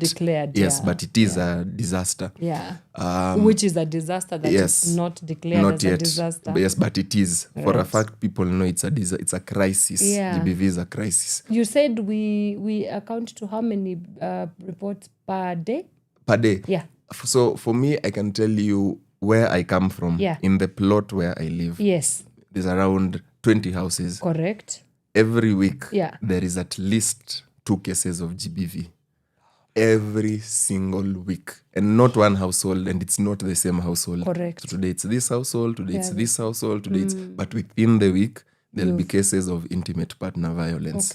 Recurring. Because GBV is a cycle. It never stops. Yes. So at least every week. But that data hasn't been captured. We will pin that. GBV is a cycle. Yes. We will talk about that later on. But continue with the first question. So when I'm called as a GBV expert, because I'm normally called by maybe sometimes government, sometimes civil society, and they're like, Seffu, we're trying to work on a certain intervention or a certain response, and we need you to come and help us think around this. At no point, Anne, have I ever gone to a meeting and found survivors there? They're always calling anybody but survivors. They will call Seffu, they will call doctors, they will call lawyers, they will call the police, they will call the hospital, they will call anyone else but the survivor who actually went through this. Another key thing that we've captured in the research, we've asked the question of, have you gone through this before? Over 60% have gone through this. It was not their first time. So you see, when you call a survivor, you're not calling someone who has gone through this for one day. Yeah. Huyu ni mtu they really deeply understand this. They understand the triggers and understand what that moment that happens ndo peace vanish before wekelewe bare ama urushiwe kitu. Survivor anaweza kuambia what really goes down. He can tell you maybe that day the husband came home drunk, or maybe the last day he had lost his job. You know, those tiny frustrations that we don't factor in our reports. So what's different about Project Sauti is that for us, we've gone to the person who everybody has ignored, but for us, we feel this is the actual expert. And for us as GBV experts, this even inaonyesha our expertise, because sisi tumesema we need to take a step back as the self-proclaimed experts. Why don't we call the actual people? Experiential ones, and not one or two. Why don't we call 200 of them watuambie shida iko wapi? So we have not seen this being done at all over the years. Even in the technical report that was sent to the president, the one that was 100 million, there's a GBV committee that was built, and the president had it was a task force, and it was supposed to give him findings on what is or really how do we solve GBV. Even in that technical working group, there was anyone but survivors. There were first responders. There was some professor who was the lead of the task force. It was essentially an elitist intellectual research, if I can call it. It was an academic research. Okay, which not very helpful. Because we have always done them. There is already so much research that has been done. But people just want to do more and more research. But the real research is called survivors. Ask them those questions. Yes. So how do we build the pathways towards beyond research to commitment? Because that's what is lacking. So I think step one, Anne, after we conduct this research, remember for us now, this is not just a research. For us, this is a blueprint of how do we solve GBV. I introduced myself earlier as a community organizer. As a community organizer. My philosophy as a community organizer is that we don't solve community problems. We're not Jesus. Communities solve their own problems. So my work as a community organizer is to bring a community that has a problem. Right now, there's a community of women that are suffering gender-based violence. There's already survivors who have already gone through it. My work is to bring them together because as a community organizer, we believe they have the answers. You just facilitate. Yes, you just bring them together, show them how to conduct meetings, and then show them the process of how to get concrete results when you're working on something. So what we've done is we've brought the survivors together. And for us, as Seffu, I am not the one to solve gender-based violence. My work, I'm just facilitating that these 220 survivors, my work is just to give them the confidence that they can solve their own problems. For me, I just want them to understand you can solve this problem on your own. So what we've managed to do is at least given the survivors step one, the voice.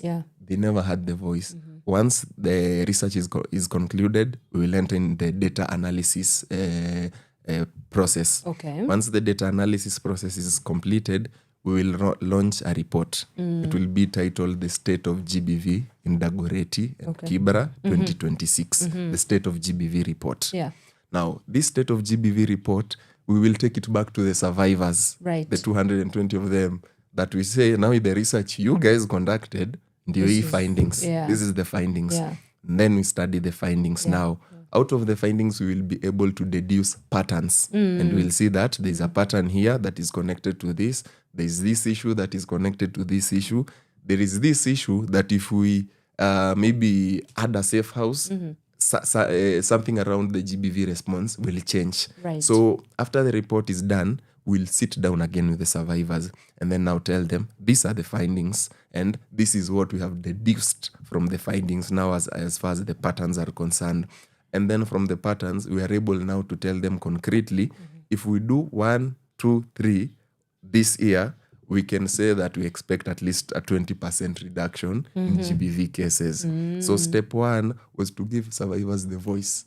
Yes, that was, they have never, right now there's no survivor that has the voice to go and demand anything.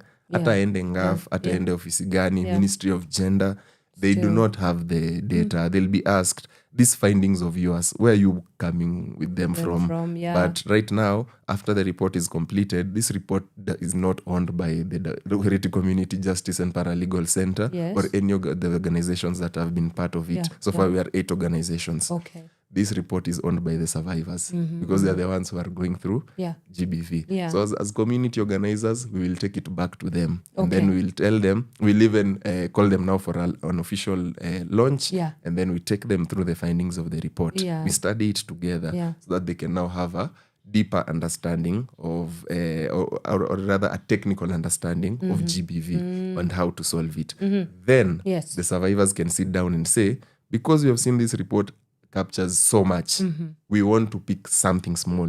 For example, it's a safe house, because that is one pressing thing. We realize as a survivor, when I go through GBV and I go to the police and the hospital, I have to go back to the same house where GBV happened. Can we at least fix that one thing? Then now we take it to the survivors and say, itisheni safe house. And then we can even show them ni wapi wataenda kuitisha safe house. We can come back and say, there's a section where we were checking the police response. The report maybe can say the police have a certain gap here. We can call the police, call the survivors, sit down, and then come up with a strategy. How do we fill this gap? We go to the hospital. We realize there's a gap within the hospital process. We can call the hospital board, we call the survivors, and we call everyone involved. We fix this gap.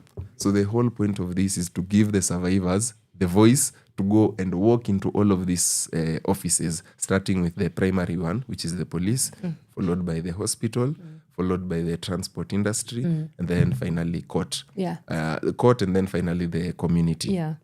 Because also there's a question where we asked who was the first person you told, and over 90% have said it's a family member or a friend, like someone just close, not someone related to GBV, not a first responder, just a friend or a family member or a relative. So now we realize from the report we have to equip who the family. We thought that for us as CHPs or HRDs, we are the first responders. But now the report has shown us who are the real first responders. It is a family member or a random friend. Because when GBV happens, nobody calls Seffu first. You'll call your best friend. Not even your mother. Because of the fear. So the report now has shown us who we need to train to handle GBV. It is those family members that we need to train, because that is the first person a survivor goes to. So the whole point of the report is to equip our advocacy. Because we realized all of these reports that we've been seeing, they've all been made within extremely highly intellectualized platforms. And for us, we felt that's not the case. Because this whole research was designed by the community. It has been implemented by the community. And it's going back to the community. And it's also very exclusionary anyway to always have these conversations in like elitist in spaces. A boardroom somewhere. Because first, maybe some of them is an assumption, but they are not really the ones experiencing this problem. For sure. So how do we get away from this? I know this research is definitely one, but beyond Dagoretti, how do people get away from this eliticization of the report and other things? I think I'd like to say that we are pioneering something new. We're in the very early stages of something very, very new as far as solving a crisis is concerned. Because we understand what we are doing. We are not just doing a research. This is a crisis we are handling, but we are handling it from the grassroots. Chini kabisa. So for us, number one, two things.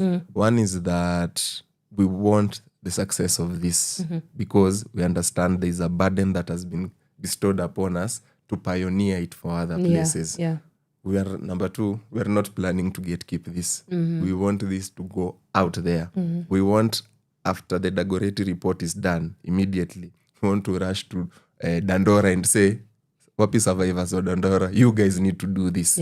Because we've done this without any sort of resources, without any sort of help. Just the people. Sisi wenyewe. Because they remember, as I started, I said the whole point of this was also to build the confidence of the first responders. HRDs needed to understand, or they needed to be given the confidence that you guys can handle this thing. You don't need to wait for some NGO to set up a boardroom meeting and then you call up, I don't know, call it a special technical committee and whatnot. You as a HRD, you can do this. Yeah. So this wasn't only for the survivors. It was also for the first responders to build confidence in themselves. So after the success of this, we believe this will be to set a trend.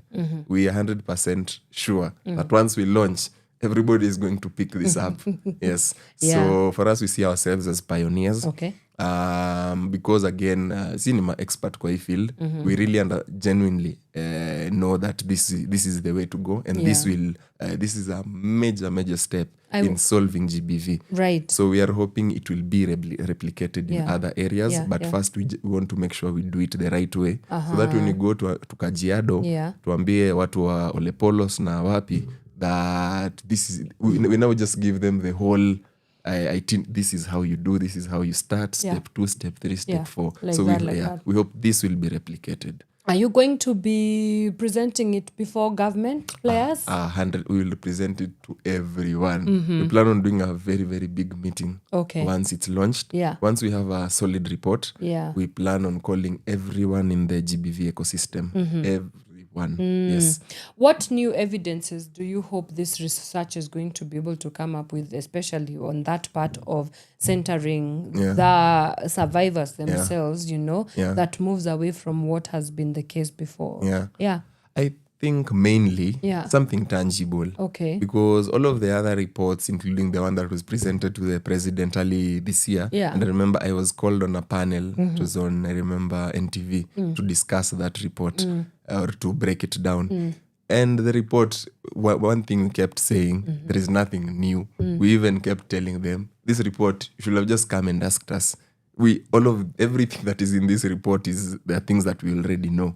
So we feel there's nothing new that has been done. Everybody just wants to do the same thing. And number 2, you see, GBV, there is GBV response and there's GBV interventions. Most people are handling GBV after it happens. That's GBV response. After GBV happens is where now you come in. But very few people are handling GBV at the intervention stage before it even happens.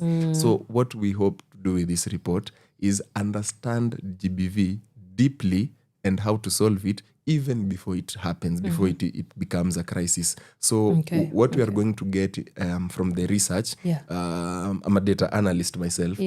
So what we get from the data analysis is patterns. You get similar patterns between the different cases. And these patterns, you deduce information from them. So for example, you can realize that maybe most of the cases happen between 6 p.m. to 12 a.m. See, from that information, you can draw certain conclusions. You can now start to understand if GBV happens mostly at this time, now what do we do around that time? Nobody has sat down and done such a thing and said, aulize GBV inafanyika sangapi? Is it during the day, at night, mchana, or during late at night from 12 a.m. to 6 a.m.? So once we understand these niche details about GBV is when we can now say concretely, we can go and start solving them. But the whole point is at least to get something tangible that we can tell the survivors, go work on this. So maybe if we find survivors don't have a safe house, that's something tangible. We can talk to survivors to ambie, this is safe house inaitishwa kwa hii ofisi, and this is how you ask for it. If we find out that certain police stations are very low in terms of their capacity to handle, we can ask for a meeting with them and now ask that at least they be retrained. So the whole point of this is at least to give us niche details about specific parts of the GBV ecosystem. If it's the police that are an issue, this report will tell us. If it is the court that is an issue, because we've also realized almost all of the cases are solved outside court. Even after they go to court, they don't finish the criminal judicial process. Survivor na the perpetrator wanaitana and they reconcile. So, but we didn't know that before.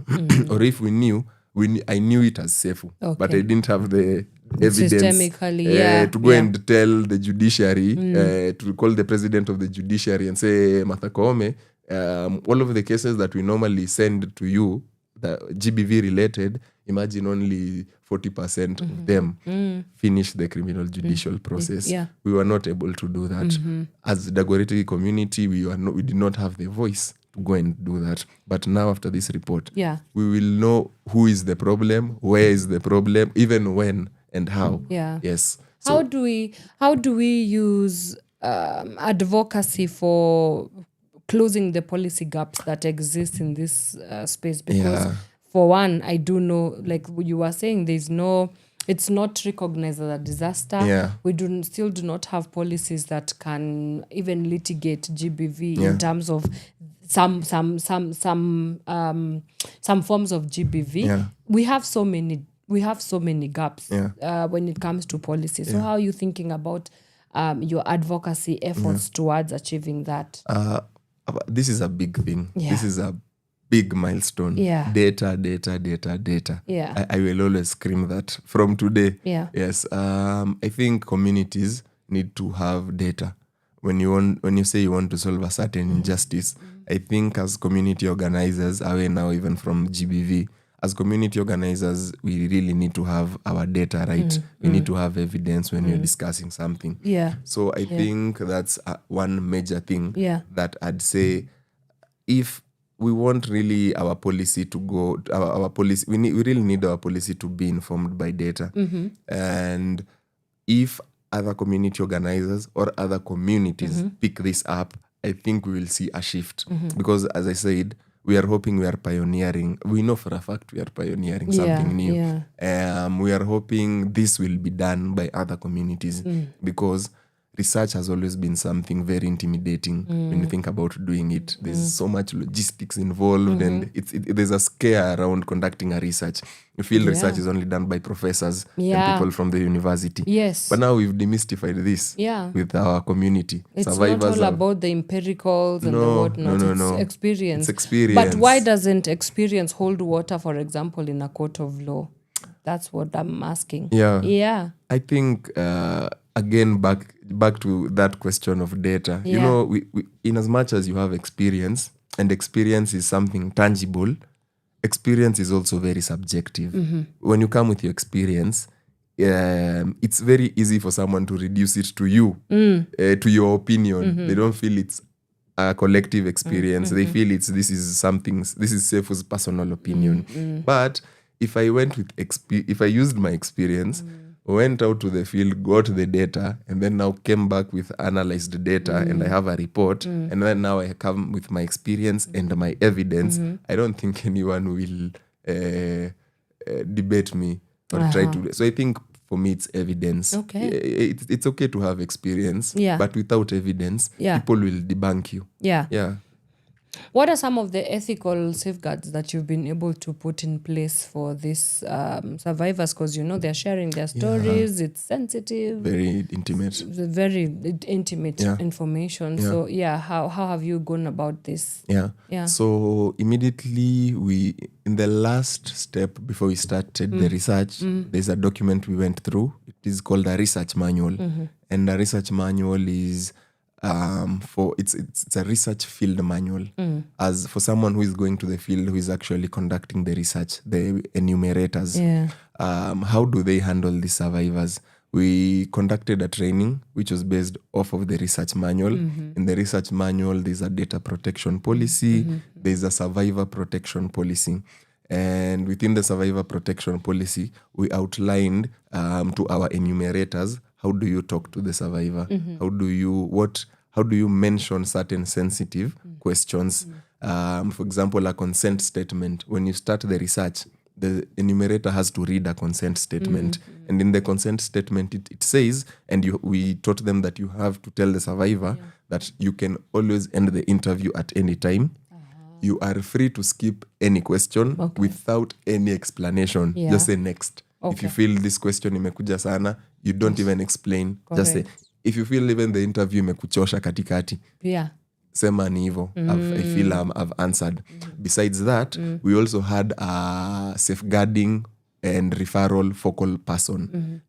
When the enumerators are conducting research and we realize a survivor has been either triggered or we realize a survivor needed help, and they communicate this. The next step was that the enumerator send their contacts to the safeguarding and referral focal person. So this safeguarding person will ask the survivor what help do they need, because mostly it was psychosocial or psychological assistance, for example, talking to a therapist.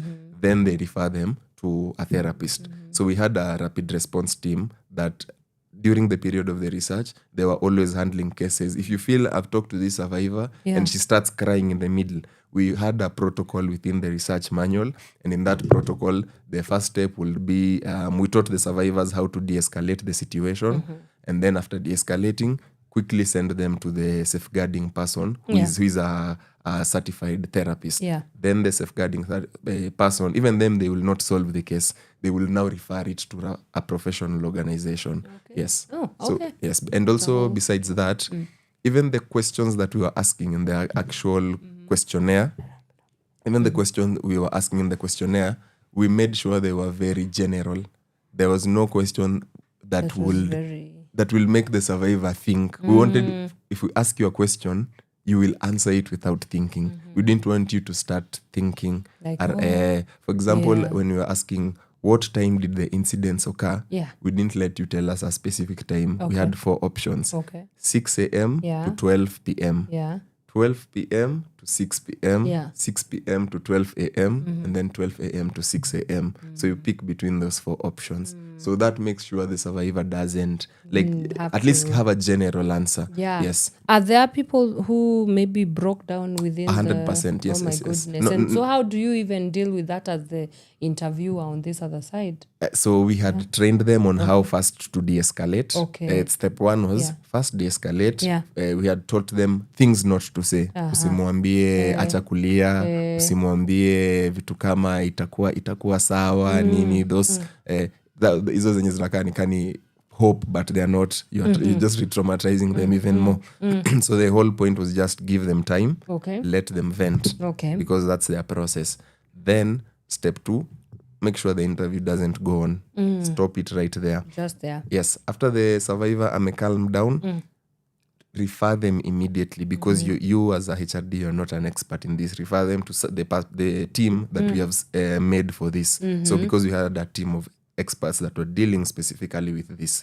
So you refer it to them. Don't try and solve it yourself. Yes. And we've even had cases where the HRD themselves get re-traumatized, because after handling all that, now they also get flashbacks and other things. So even the HRD also has to go to the safeguarding person. Oh my God, but it did happen, not even just for the survivor, even for the person even for the conducting the interview. So then that the question of psychosocial interventions becomes quite it's a pertinent. big question, actually. How are you going about it? Do you have partners that are helping with that as well? So again, remember we made sure that we want to do a people-centered research. So we didn't want to involve outside partners, but we realized within our pool of HRDs, we have the expertise. Whoever those partners are, we know HRDs who are working with them, and they are in our organizations. So we used the human resource that we already have. Yes. Because again, remember, the whole point of this was to build the confidence of the community to solve its own issues. So we were really avoiding going to partners at this stage. We felt we will go to partners after we have something solid. Yes, but for now we felt whatever comes, let's handle it here. Because we want the community to build its own confidence. My producer is already signaling me that we are out of time. This, I mean, it has gotten serious. Please come back. We have to come back to this conversation, especially when you're done with the research phase. We would really like to keep tabs with talk about the findings. The findings, and then now the next steps of this research. But as we conclude our conversation, what can you leave us with? 2 things. One is that now that we are in the final stage of the research, we are entering into now the data analysis process. And that is also going to take just a bit of time.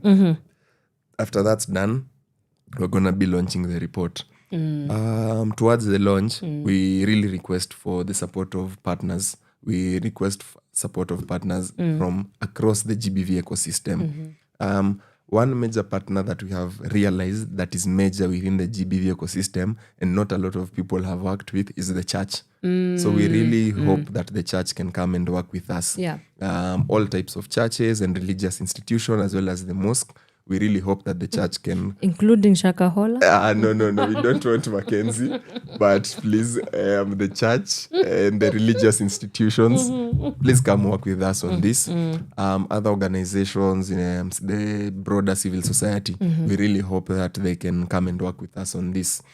Because as it is right now, we've been really struggling. Yeah. But tumejaribu, and I can say tuko sawa, honestly speaking. Why religious or faith-based are important to this? So we realized out of this research that there's a niche spot that they've created for themselves. Because whenever cases of intimate partner violence are happening, we realize that most of the time they get solved in the church.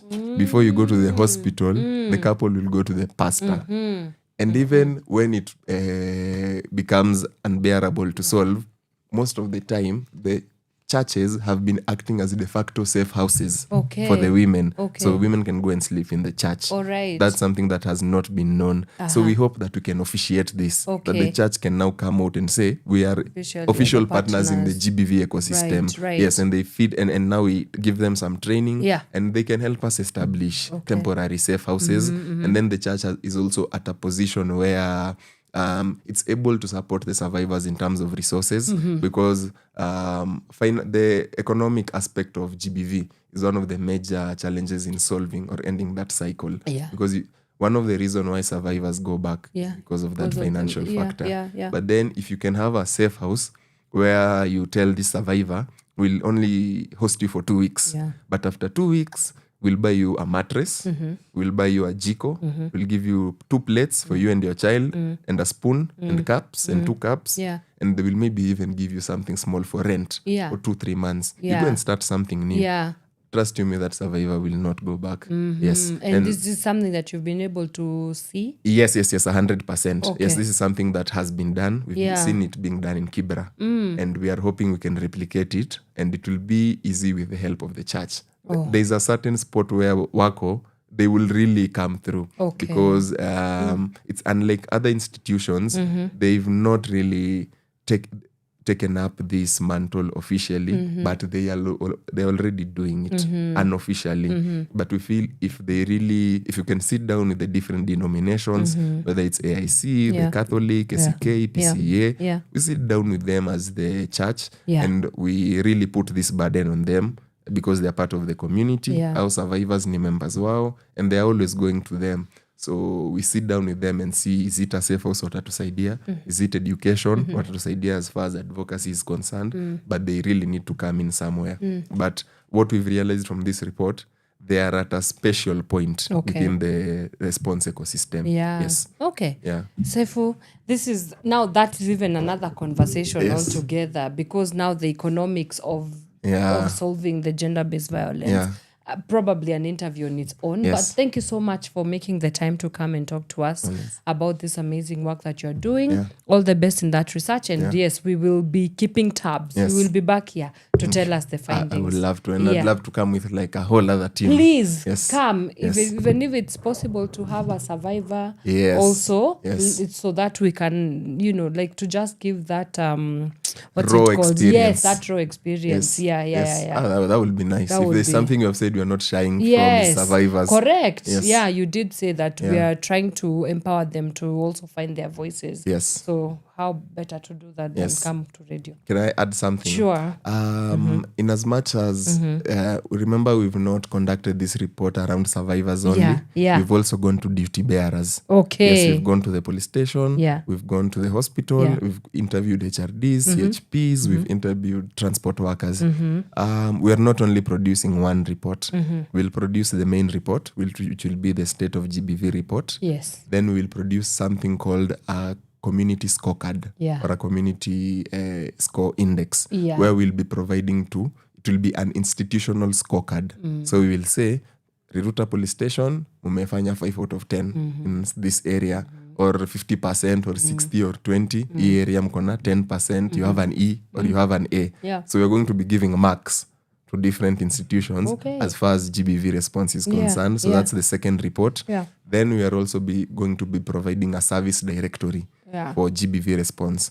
We have done a service mapping, and everyone that is within the GBV response in the sub-county, we are going to have one document that has all of their contacts that we will share within all of the partners within the GBV ecosystem, so that we have a proper referral network. So that's the third report that we are going to be producing out of this.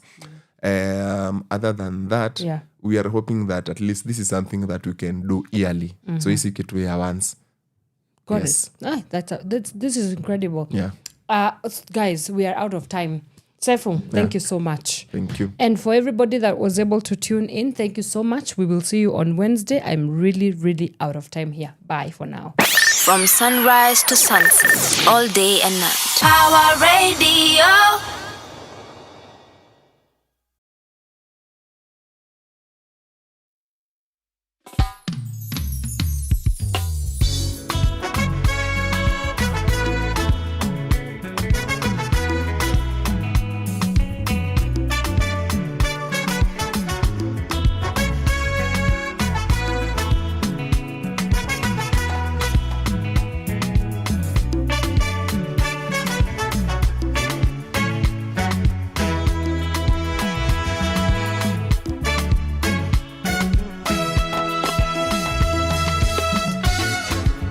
Vile ninavyoona, vile ninavyohisi, usikae kama mtu anaficha hisia. Huwezi kuficha moto, moshi kitokea. Ukificha mapenzi we unaumia ndani ndani. Na sina kuelewa ini mwenendo gani. Taratibu ni vema lakini siwe kunirushaite.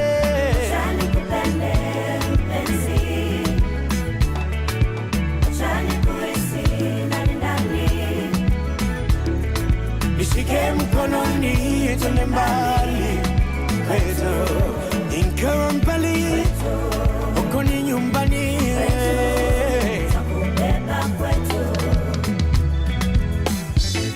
Taratibu ni vema lakini kusiwe mwingine. Nieleza kwa nini we una hofu na mimi. Nakupenda, I love you, je t'aime.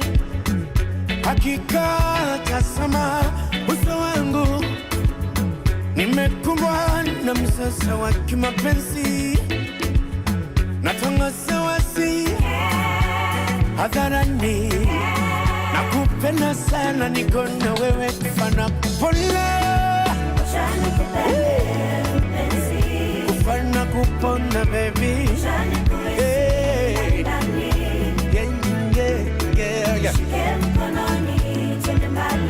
Kufana kupona ingawa mbali uko ni nyumbani. Imatena kwetu nishike mkononi. Kufana kupona baby. Ingawa mbali uko ni nyumbani.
twende mbali kwetu, ingawa mbali uko ni nyumbani kwetu, takubeba kwetu, imatena kwetu kwetu,